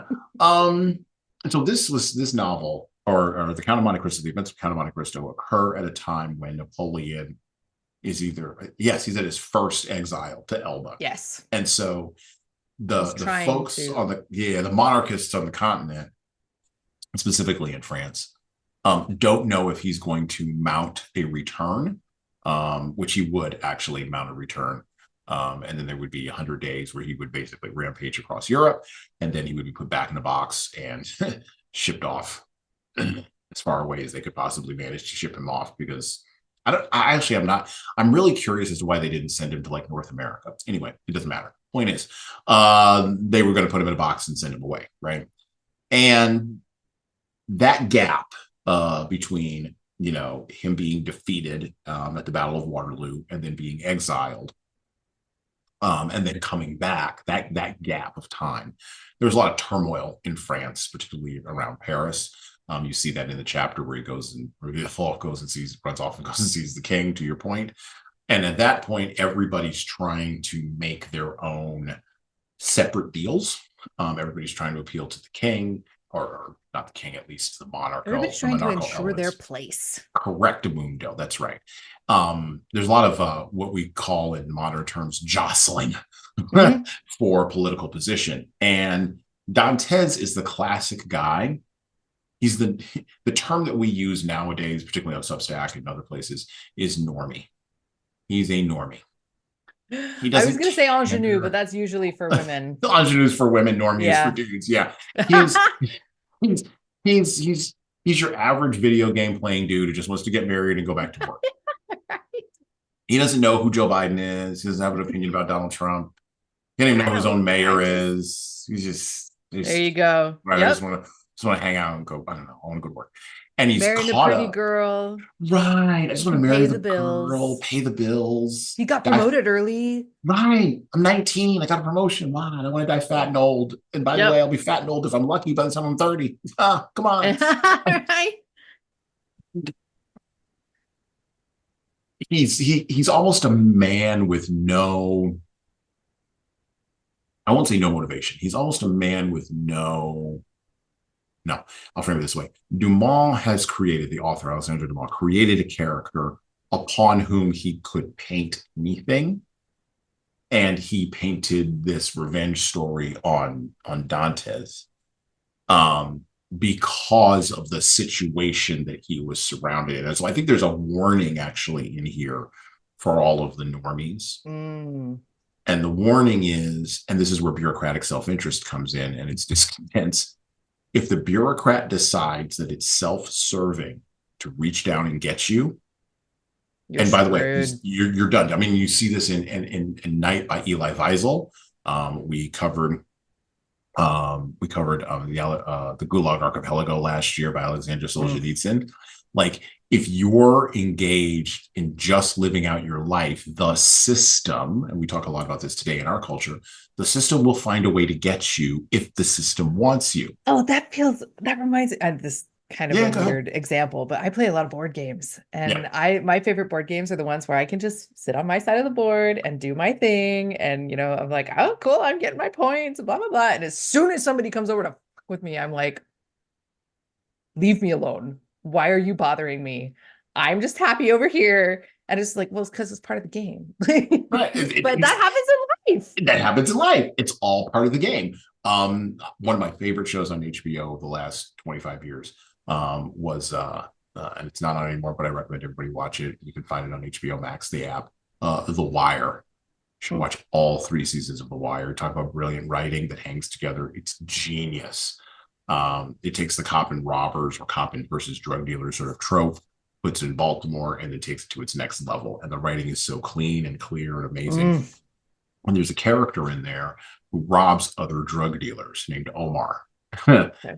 And that's how he makes his living. He walks out down the street with a shotgun and a big black trench coat, and all the drug dealers on the corners know, and they scream out, Omar's coming, and they scatter. He robs drug dealers. And so in the course of the series, eventually the prosecution who wants to prosecute these drug dealers calls him as a witness. Now he's doing it self-servingly because he wants to get revenge on some people who hurt him and hurt some people close to him. But the prosecution is fine with using him to accomplish their own means because they work for the state. The bureaucracy, again. And this little bureaucratic lawyer is questioning this Omar. and he asks, and there's a sequence, beautiful sequence, season 4 or 5 of The Wire, where he basically asks Omar, you steal with, you rob drug dealers. Why should we believe anything that you say here? You take a shotgun and you rob people. And he goes, and Omar says, you do the same thing just with a suitcase. And it turns it on that bureaucratic lawyer, and the lawyer's like, his mouth drops open because he has nothing to say. And everybody in the court laughs. And then Omar owns it. And then a couple more beats go by. And, the prosecutor asks him after he pulls himself back together. He asks him, how is it that a man like this has survived this long? Or you have survived this long? Because if you're robbing drug dealers, your life expectancy is minimal at best. And so he says, well, it's all in the game. You either play or you get played. That's how it goes. And this is the thing I think in life that normal people miss. They don't realize the games they're in, or they think the games they're playing don't have any long-term consequences. Like they can't project those out. Yeah. And so yes, most normal people play life like that board game, like the way you play board games. They just want to be left alone in the corner and leave me alone. And if you come over here and mess with me, my city. I'm gonna build my city. And you're not allowed to be left alone because the bureaucrats want to come over and mess with you. Knock over your sandcastle. That's right. And they're doing it. And this is the counterpoint I always think of. They're doing it for duty, like before, they're doing it for duty, or they're doing it for other self-serving reasons, or they're doing it to win their own game that they're in. And you don't know the rules of their game, but because they've been set in position and hierarchy over you, they know your game. And if there's one thing I would recommend for leaders who think of themselves as being quote unquote normal or ingenues, or naive, I would recommend that it might be a good idea to learn what kind of games other people are playing on other boards. Might be a really good idea to learn those games. Write this down. Well, you're going to see it. You're going to see it in the music store that I already have. Yeah, like that's a totally different game. Yeah. And you've got to. I'm presuming you've got. Thankfully, I know one of the games. Because I was. But there's so many other games that then open up, right? Yeah. Because like there's you're in California. I won't say where, but you're in California. So like you've got the inspection game, the bureaucrats and the regulators that show up and want to produce literally nothing but paper. That's literally their job, just to produce paper, not to provide value, just produce paper so they can keep getting a job. And if you irritate any of those people, they won't give you a piece of paper that you need in order to run this business, which is brutal and vicious. But that's only one game. Then you've got like the California Taxing Authority game, which is a totally different game. And then you've got the IRS game, which is that's a totally different game. And then you've got like the game of actually going to your customers. Your customers don't care about any of those other games you're playing. Nope. And then you've got your employees who are a totally different game, and they don't care about any of those other games you're playing. And this is the challenge of entrepreneurship, but it's also the challenge of leadership. Of leadership, yeah. I have like my friend group in general just doesn't. They're like, do CEOs deserve how much they get paid? And sometimes I'm like, yes, yeah. I mean, yeah. Like we can argue about the ethics of like how much their raises have gone up and how much their workers are like, yeah, the CEOs can't do their thing if they don't have their workers in the beehive making the thing. But like they're thinking about so much. Yeah. Yeah, they deserve to make a lot of money because nobody else wants to do that. They deserve it unless you're like the Boeing's, I don't want to say unless. And if you're the CEO of Boeing, where the door falls off your plane in the middle of the air, right? You've got to be the first leader that falls on the grenade. Yes. When the screw up happens.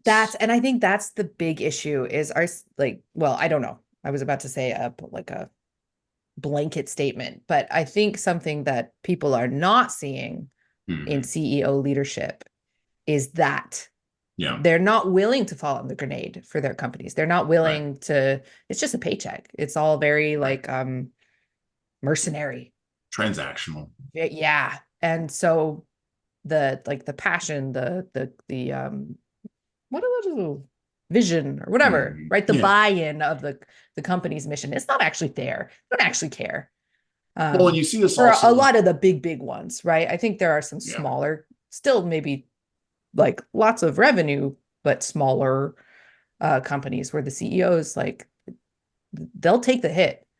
One of the CEOs that I hear about occasionally is like the CEO of Costco and like how little he makes and how much like he does to really build that company and make sure it's good for their workers too. And it's just like, damn, that's how it's done. Well, and it's really interesting. So if you ever have an opportunity to, in the local area you're in, if you ever have an opportunity to go to like a small business mixer with other small business leaders who are leading their businesses, it's interesting because you see this at a micro level versus seeing it at you see it at a macro level versus a micro level.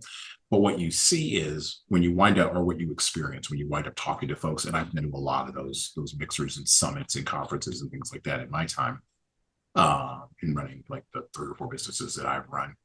It's you wind up in a space where you look at what that person's doing and leading in that particular way, even if it's parallel to you. And the first thing you think is, well, that's fine for that person. I would never do that. And you walk away. Because you're like, I can't sit here and critique you because I know how hard what you're doing is, and you know how hard what I'm doing is. Yeah. So there's actually no critique here. It's just you found a different solution than the solution that I found. So if you're at parenting.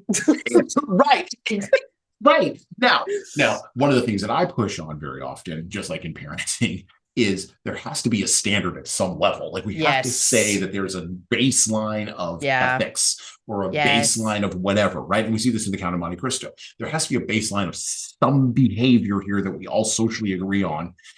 But then after we get past the baseline, and by the way, my big problem is the baseline is being and has been destroyed. That's my big problem. Yeah. But we've been working on disintegrating that, and now it's just crumbled. It's just like we have no baseline. Right. We've deconstructed it out of existence. Yeah. That doesn't work, though, because now you're just floating around. And if you're just floating around, whether you're a corporate, whether you're a big public company like a Boeing or a Meta, which we've mentioned, or any of Musk's companies, big public companies, or you're a small business, there's no baseline standard that unites you. And so anyone can do anything anywhere. And you're at that mixer, you're listening to this person talk, or you're having a canapé or whatever, some hors d'oeuvre that you didn't want to eat. And you're going, I would never do that way. but you're still hamstrung in that sense of not being able to critique that person, because guess what? If you do, they're going to start poking on you. And this is where we get to the idea that it doesn't matter what you're doing. It only matters the result, because the result is the thing that can never be argued against. And so if the result is, well, I gave all of my employees $50,000 bonuses last year and you gave none of your employees any and you're almost in debt, then you go, well, you win the day. Congratulations, you won. Yeah. I guess you won. And this is the thing I think we're struggling with in the United States right now. Yeah. Chaos. I'm going to ask you a question about chaos here as we round the corner. Because in a chaotic time, like in the Count of Monte Cristo, where like no one knows what's happening, and we are in a weird. This has been one of the things on this podcast this year, is that we're in a moment. I think we're at the end of chaos. I think we're in the back end of chaos. And I hope so. Oh, and the reason why I say this is because usually chaos comes in 20-year cycles. We've been in a 20 to 25-year cycle of chaos since 2001. Next year will be 25 years of 24 years, 25 years of chaos. We're almost done. We're almost out the other side. Now, usually at the back end of chaos, there's a last sort of explosion of nonsense, which may happen, internationally, may happen internally, may happen in November, whatever, right? There's a last, but usually that's the last thing. It's like a rat that's trapped and makes its one last like lunge and then it's done, right? Yeah. So we're not in the last lunge moment, but the last lunge moment is coming. And then what's on the other, and this podcast this year has been consumed with what's on the other side of that last lunge. Because I'm less interested in the last lunge of chaos, and I'm more interested in what happens when, okay, now we're done with that. That's so interesting. And now we're going to do something else. When you were talking about, I'm sorry, I can't even remember what you're talking about, but chaos was the chaos, your examples of chaos. Yeah. One of the things that started kind of playing in my head was that montage in V for Vendetta, if you've seen it. When like it's like right after V has sent out all of the masks. And there's that montage of chaos in the UK. And just even the anarchy in the UK, and the guy shoots the gun in the air. And that's what it reminded me of. But then your point just now is like, what comes after that? Because that's where the movie ends. They're just like, we blew up Parliament. Hooray!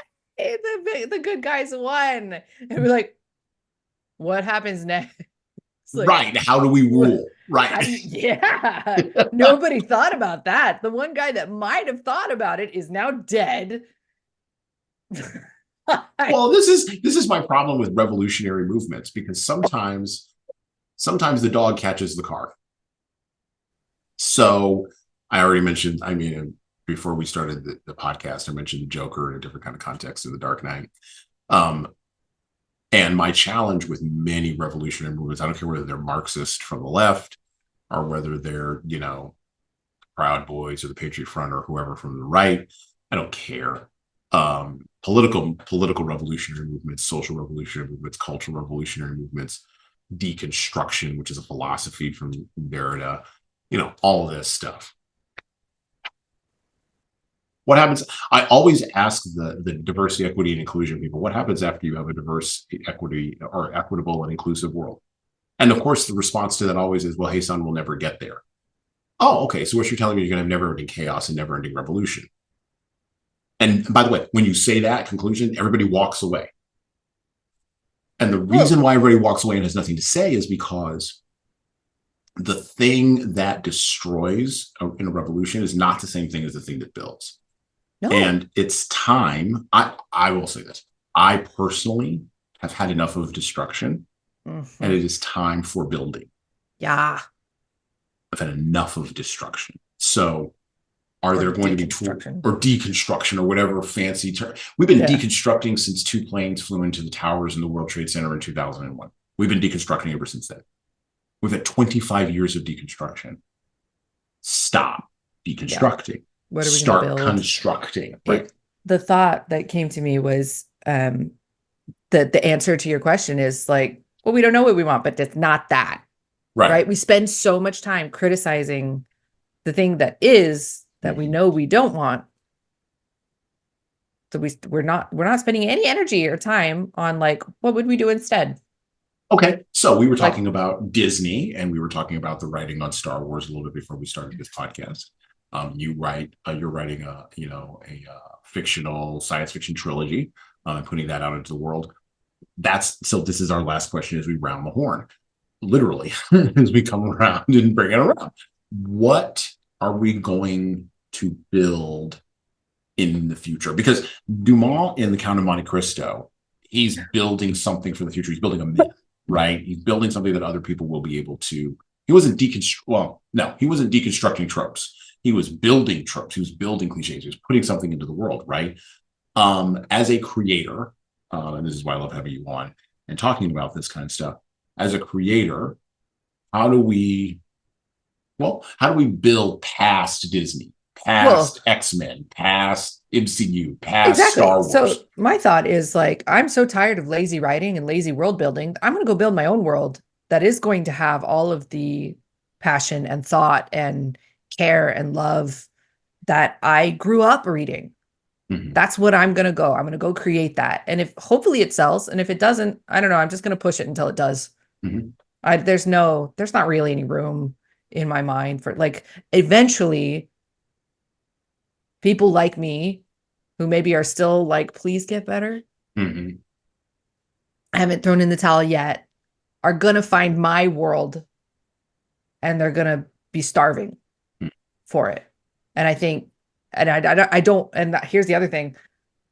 I know competition is a thing, mm-hmm. but I would love it if there were like 10, 20, however many other writers go and do the same thing. Like there's room. My world is going to be different from your world. Go build your own world. Make it good. Take the time. Don't be in a rush. Like just let it marinate, make a good thing.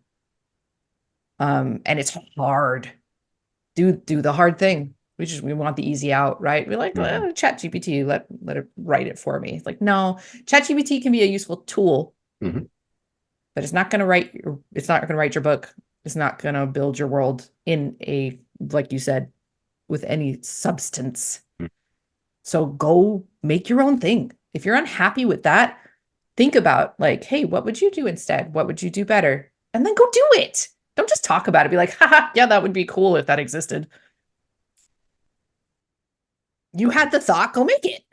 Because the way you're going to make it is going to be different from how I would make it. And then suddenly, if we both put in the time and the effort and the, the passion, then we have 2+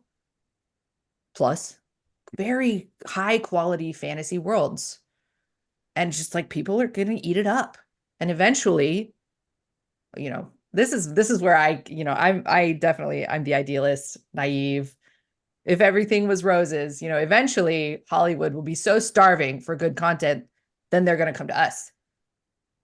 And they'll be like, hey, you have good writing. And I'll be like, yes. And I will continue to be involved.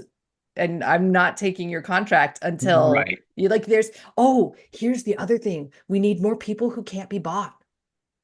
We want to criticize so much of like people who have a ton of money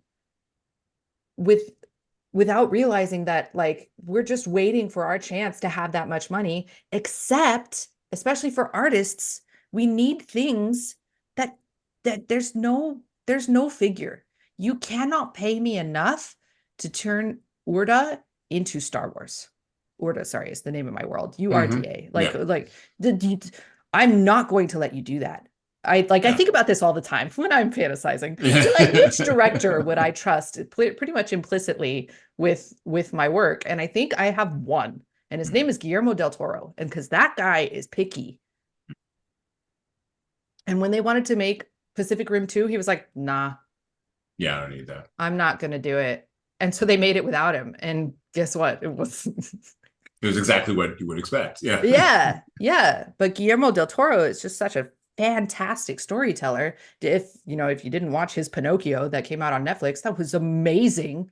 Okay, so let me ask you the counter question to this, which I always get from people. How do I survive the 10 years, because I gotta eat and I need somewhere to live. Give me practical steps on how I survive while I'm building this thing that maybe at the end of that 10 years, no one will care pay about. off, Might right? pay That's off. true. But more likely than not, no one will care about. So how do I live? Well, so right. It's like, it depends on what you want. Do you want to survive or do you want to be happy on the journey? So like what I love about my writing is that I love this process. Yeah. If I get to the end and it never makes me a dime, I'm like, well, I had fun. Right? So what else would I have done with my time? Exactly. I had fun. It's out there. It's alive. Maybe my kids will pick it up and be like, "Hey, Mom wrote this cool book. We're gonna publish it for her." That's right. Like maybe Yeah. I don't know how this is gonna shake out. All I know is I'm having a blast. I love what I'm doing. I love collaborating with my co-author. Like, and that the journey is the thing anyway. At the end, if I make $1 million, cool. At the end, if I make $10, cool. Like, whatever, because it's not about that ultimately. Yeah. And so, how do you pay the bills? I think I got lucky. I have multiple passions. So like I was teaching music in a pretty affluent area. So it's a fairly cushy job. Well, working, like, it's hard work. It is. Yeah. I love my students. Yeah. Right. I think maybe not, I shouldn't say I got lucky, because then, everybody's like, well, she's a special unicorn. I can't do that. You got to figure out how to enjoy whatever process. One will make you money. And then one is the long-term one, or one will pay the bills. Right. That's what my voice teaching kind of always was. And again, that's not to say that I cared very deeply about my students, and taking this summer off to stay home with my daughter was actually a very difficult decision. But yeah, right. I think people have that in them. They've, or at the very least, they've got a way to find a job that's at least not soul sucking. Right. Because if it's just a job that you show up and you do the thing and it doesn't take a lot of mental or emotional energy, then you have that mental emotional energy to do your side thing, to create.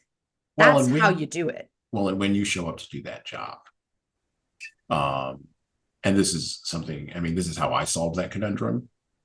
When I show up to do that job, and I even use this to solve this conundrum today, or this idea, I'm in that 8 hours or 4 hours or whatever it is that I'm giving to that employer. I'm not over there with whatever the thing is that I'm building. I'm here with you, but I'm a partner in this. I'm not your employee. And partner means if I don't like what you're doing, I'm free to leave. I'm also free to set the terms of what I will do, what I won't do, not in a way that disrespects you or the business, but in a way that respects what you've built and respects who I am. Now, if we can come to some détente or rapprochement about that, great, we can work together. But if we can't, I'm not for you as an employer, and that's okay. The world always needs more bartenders. I can hear people saying that's a very idealistic way of you have to pay the bills, and desperation was what came to mind. But I think there's this belief or this fear that you can't find that. Right. And you can't. So you have to keep looking. It might take a while to find. Yeah. But you can find it. Oh, yeah. Well, and COVID shifted around everything when the employer to employee relationship in ways that are dramatic that I would not have anticipated. And what we now have is people who are putting in the bare minimum at the employee level, and it shows. And that damages what the employer is able to offer. We see this particularly in the restaurant industry. That damages what the employer is able to offer as a service, which, by the way, if you don't offer a better service, you cannot make more money and thus raise the boat. Right. And so the symbiotic relationship, the deal, to paraphrase from Darth Vader, has been altered. This deal's getting worse and worse all the time. This is a very fine deal, and I'll take it. If you haven't seen the bit on Robot Chicken, you need to see that it's bit. hilarious. Oh my gosh, it's hilarious. I used to use that line back in the day when I was leading larger teams because like, careful, I don't alter the deal. Just be careful. And one of my employees was a huge Star Wars fan. He would always laugh. I was like, just don't laugh because I might alter the deal. And you're Star Wars Robot Chicken was hysterical. It was hysterical. Yeah. My point is, by the way, a show that could never get made today, or right. Or the Boondocks. Like I've been seeing Boondocks clips floating. They're now floating around among the Gen Zers on Instagram. It's kind of interesting to see like this is floating up from the cultural zeitgeist. And I'm like, oh, this is interesting. Y'all looking for quality, aren't you? There you go. But I think that you can get there, but that symbiotic relationship has been broken. Mm-hmm. And again, that's part of the chaos piece. And so it's how do we rebuild that symbiotic relationship? It's how do we build new structures on the other side? I don't need to hear any more about how we break them apart because we figured that part out. Right. How do we rebuild that symbiotic structure? So if it's going to take the leaders. The leaders have to do it. Leaders have to go first. Exactly. Right? Yeah. Yep. It's going to take the leaders. All right. Well, we haven't really resolved anything here, but that's okay. That's fine. That's fine. We read some things from the Count of Monte Cristo. I strongly, heartily recommend you either get the unabridged version or the abridged version, whichever version. They're both great. Whichever one you have time for. Whichever one you have time for in your day. We will have Christen back on when I finally power through to the end of my unabridged version of the Count of Monte Cristo. But I would like to thank Christen for coming on our podcast today. And of course, when Belle of the Bow comes out, we'll have her on to talk about that. I can't wait to see that new project come into the world. And I look forward to hearing more from her about this. So thank you very much for coming on the podcast today, Christen. It was great. Thank you so much for having me. It's a blast. All right. And with that, well, folks, we're out. Thank you for listening to the Leadership Lessons from the Great Books podcast today. And now that you've made it this far, you should subscribe to the audio version of this show on all the major podcast players, including Apple iTunes, Spotify, YouTube Music, and everywhere else where podcasts are available. There's also a video version of our podcast on our YouTube channel. Like and subscribe to the video version of this podcast on the Leadership Toolbox channel on YouTube. Just search for Leadership Toolbox and hit the subscribe button there on YouTube. And while you're doing that, leave a 5-star review if you like what we're doing here on Apple, Spotify, and YouTube. Just go below the player and hit 5 stars. We need those reviews to grow, and it's the easiest way to help grow this show. And tell all your friends, of course, in leadership. By the way, if you don't like what we're doing here, well, you can always listen to another leadership show. There are several other good ones out there. At least that's what I've heard. All right. Well, that's it for me.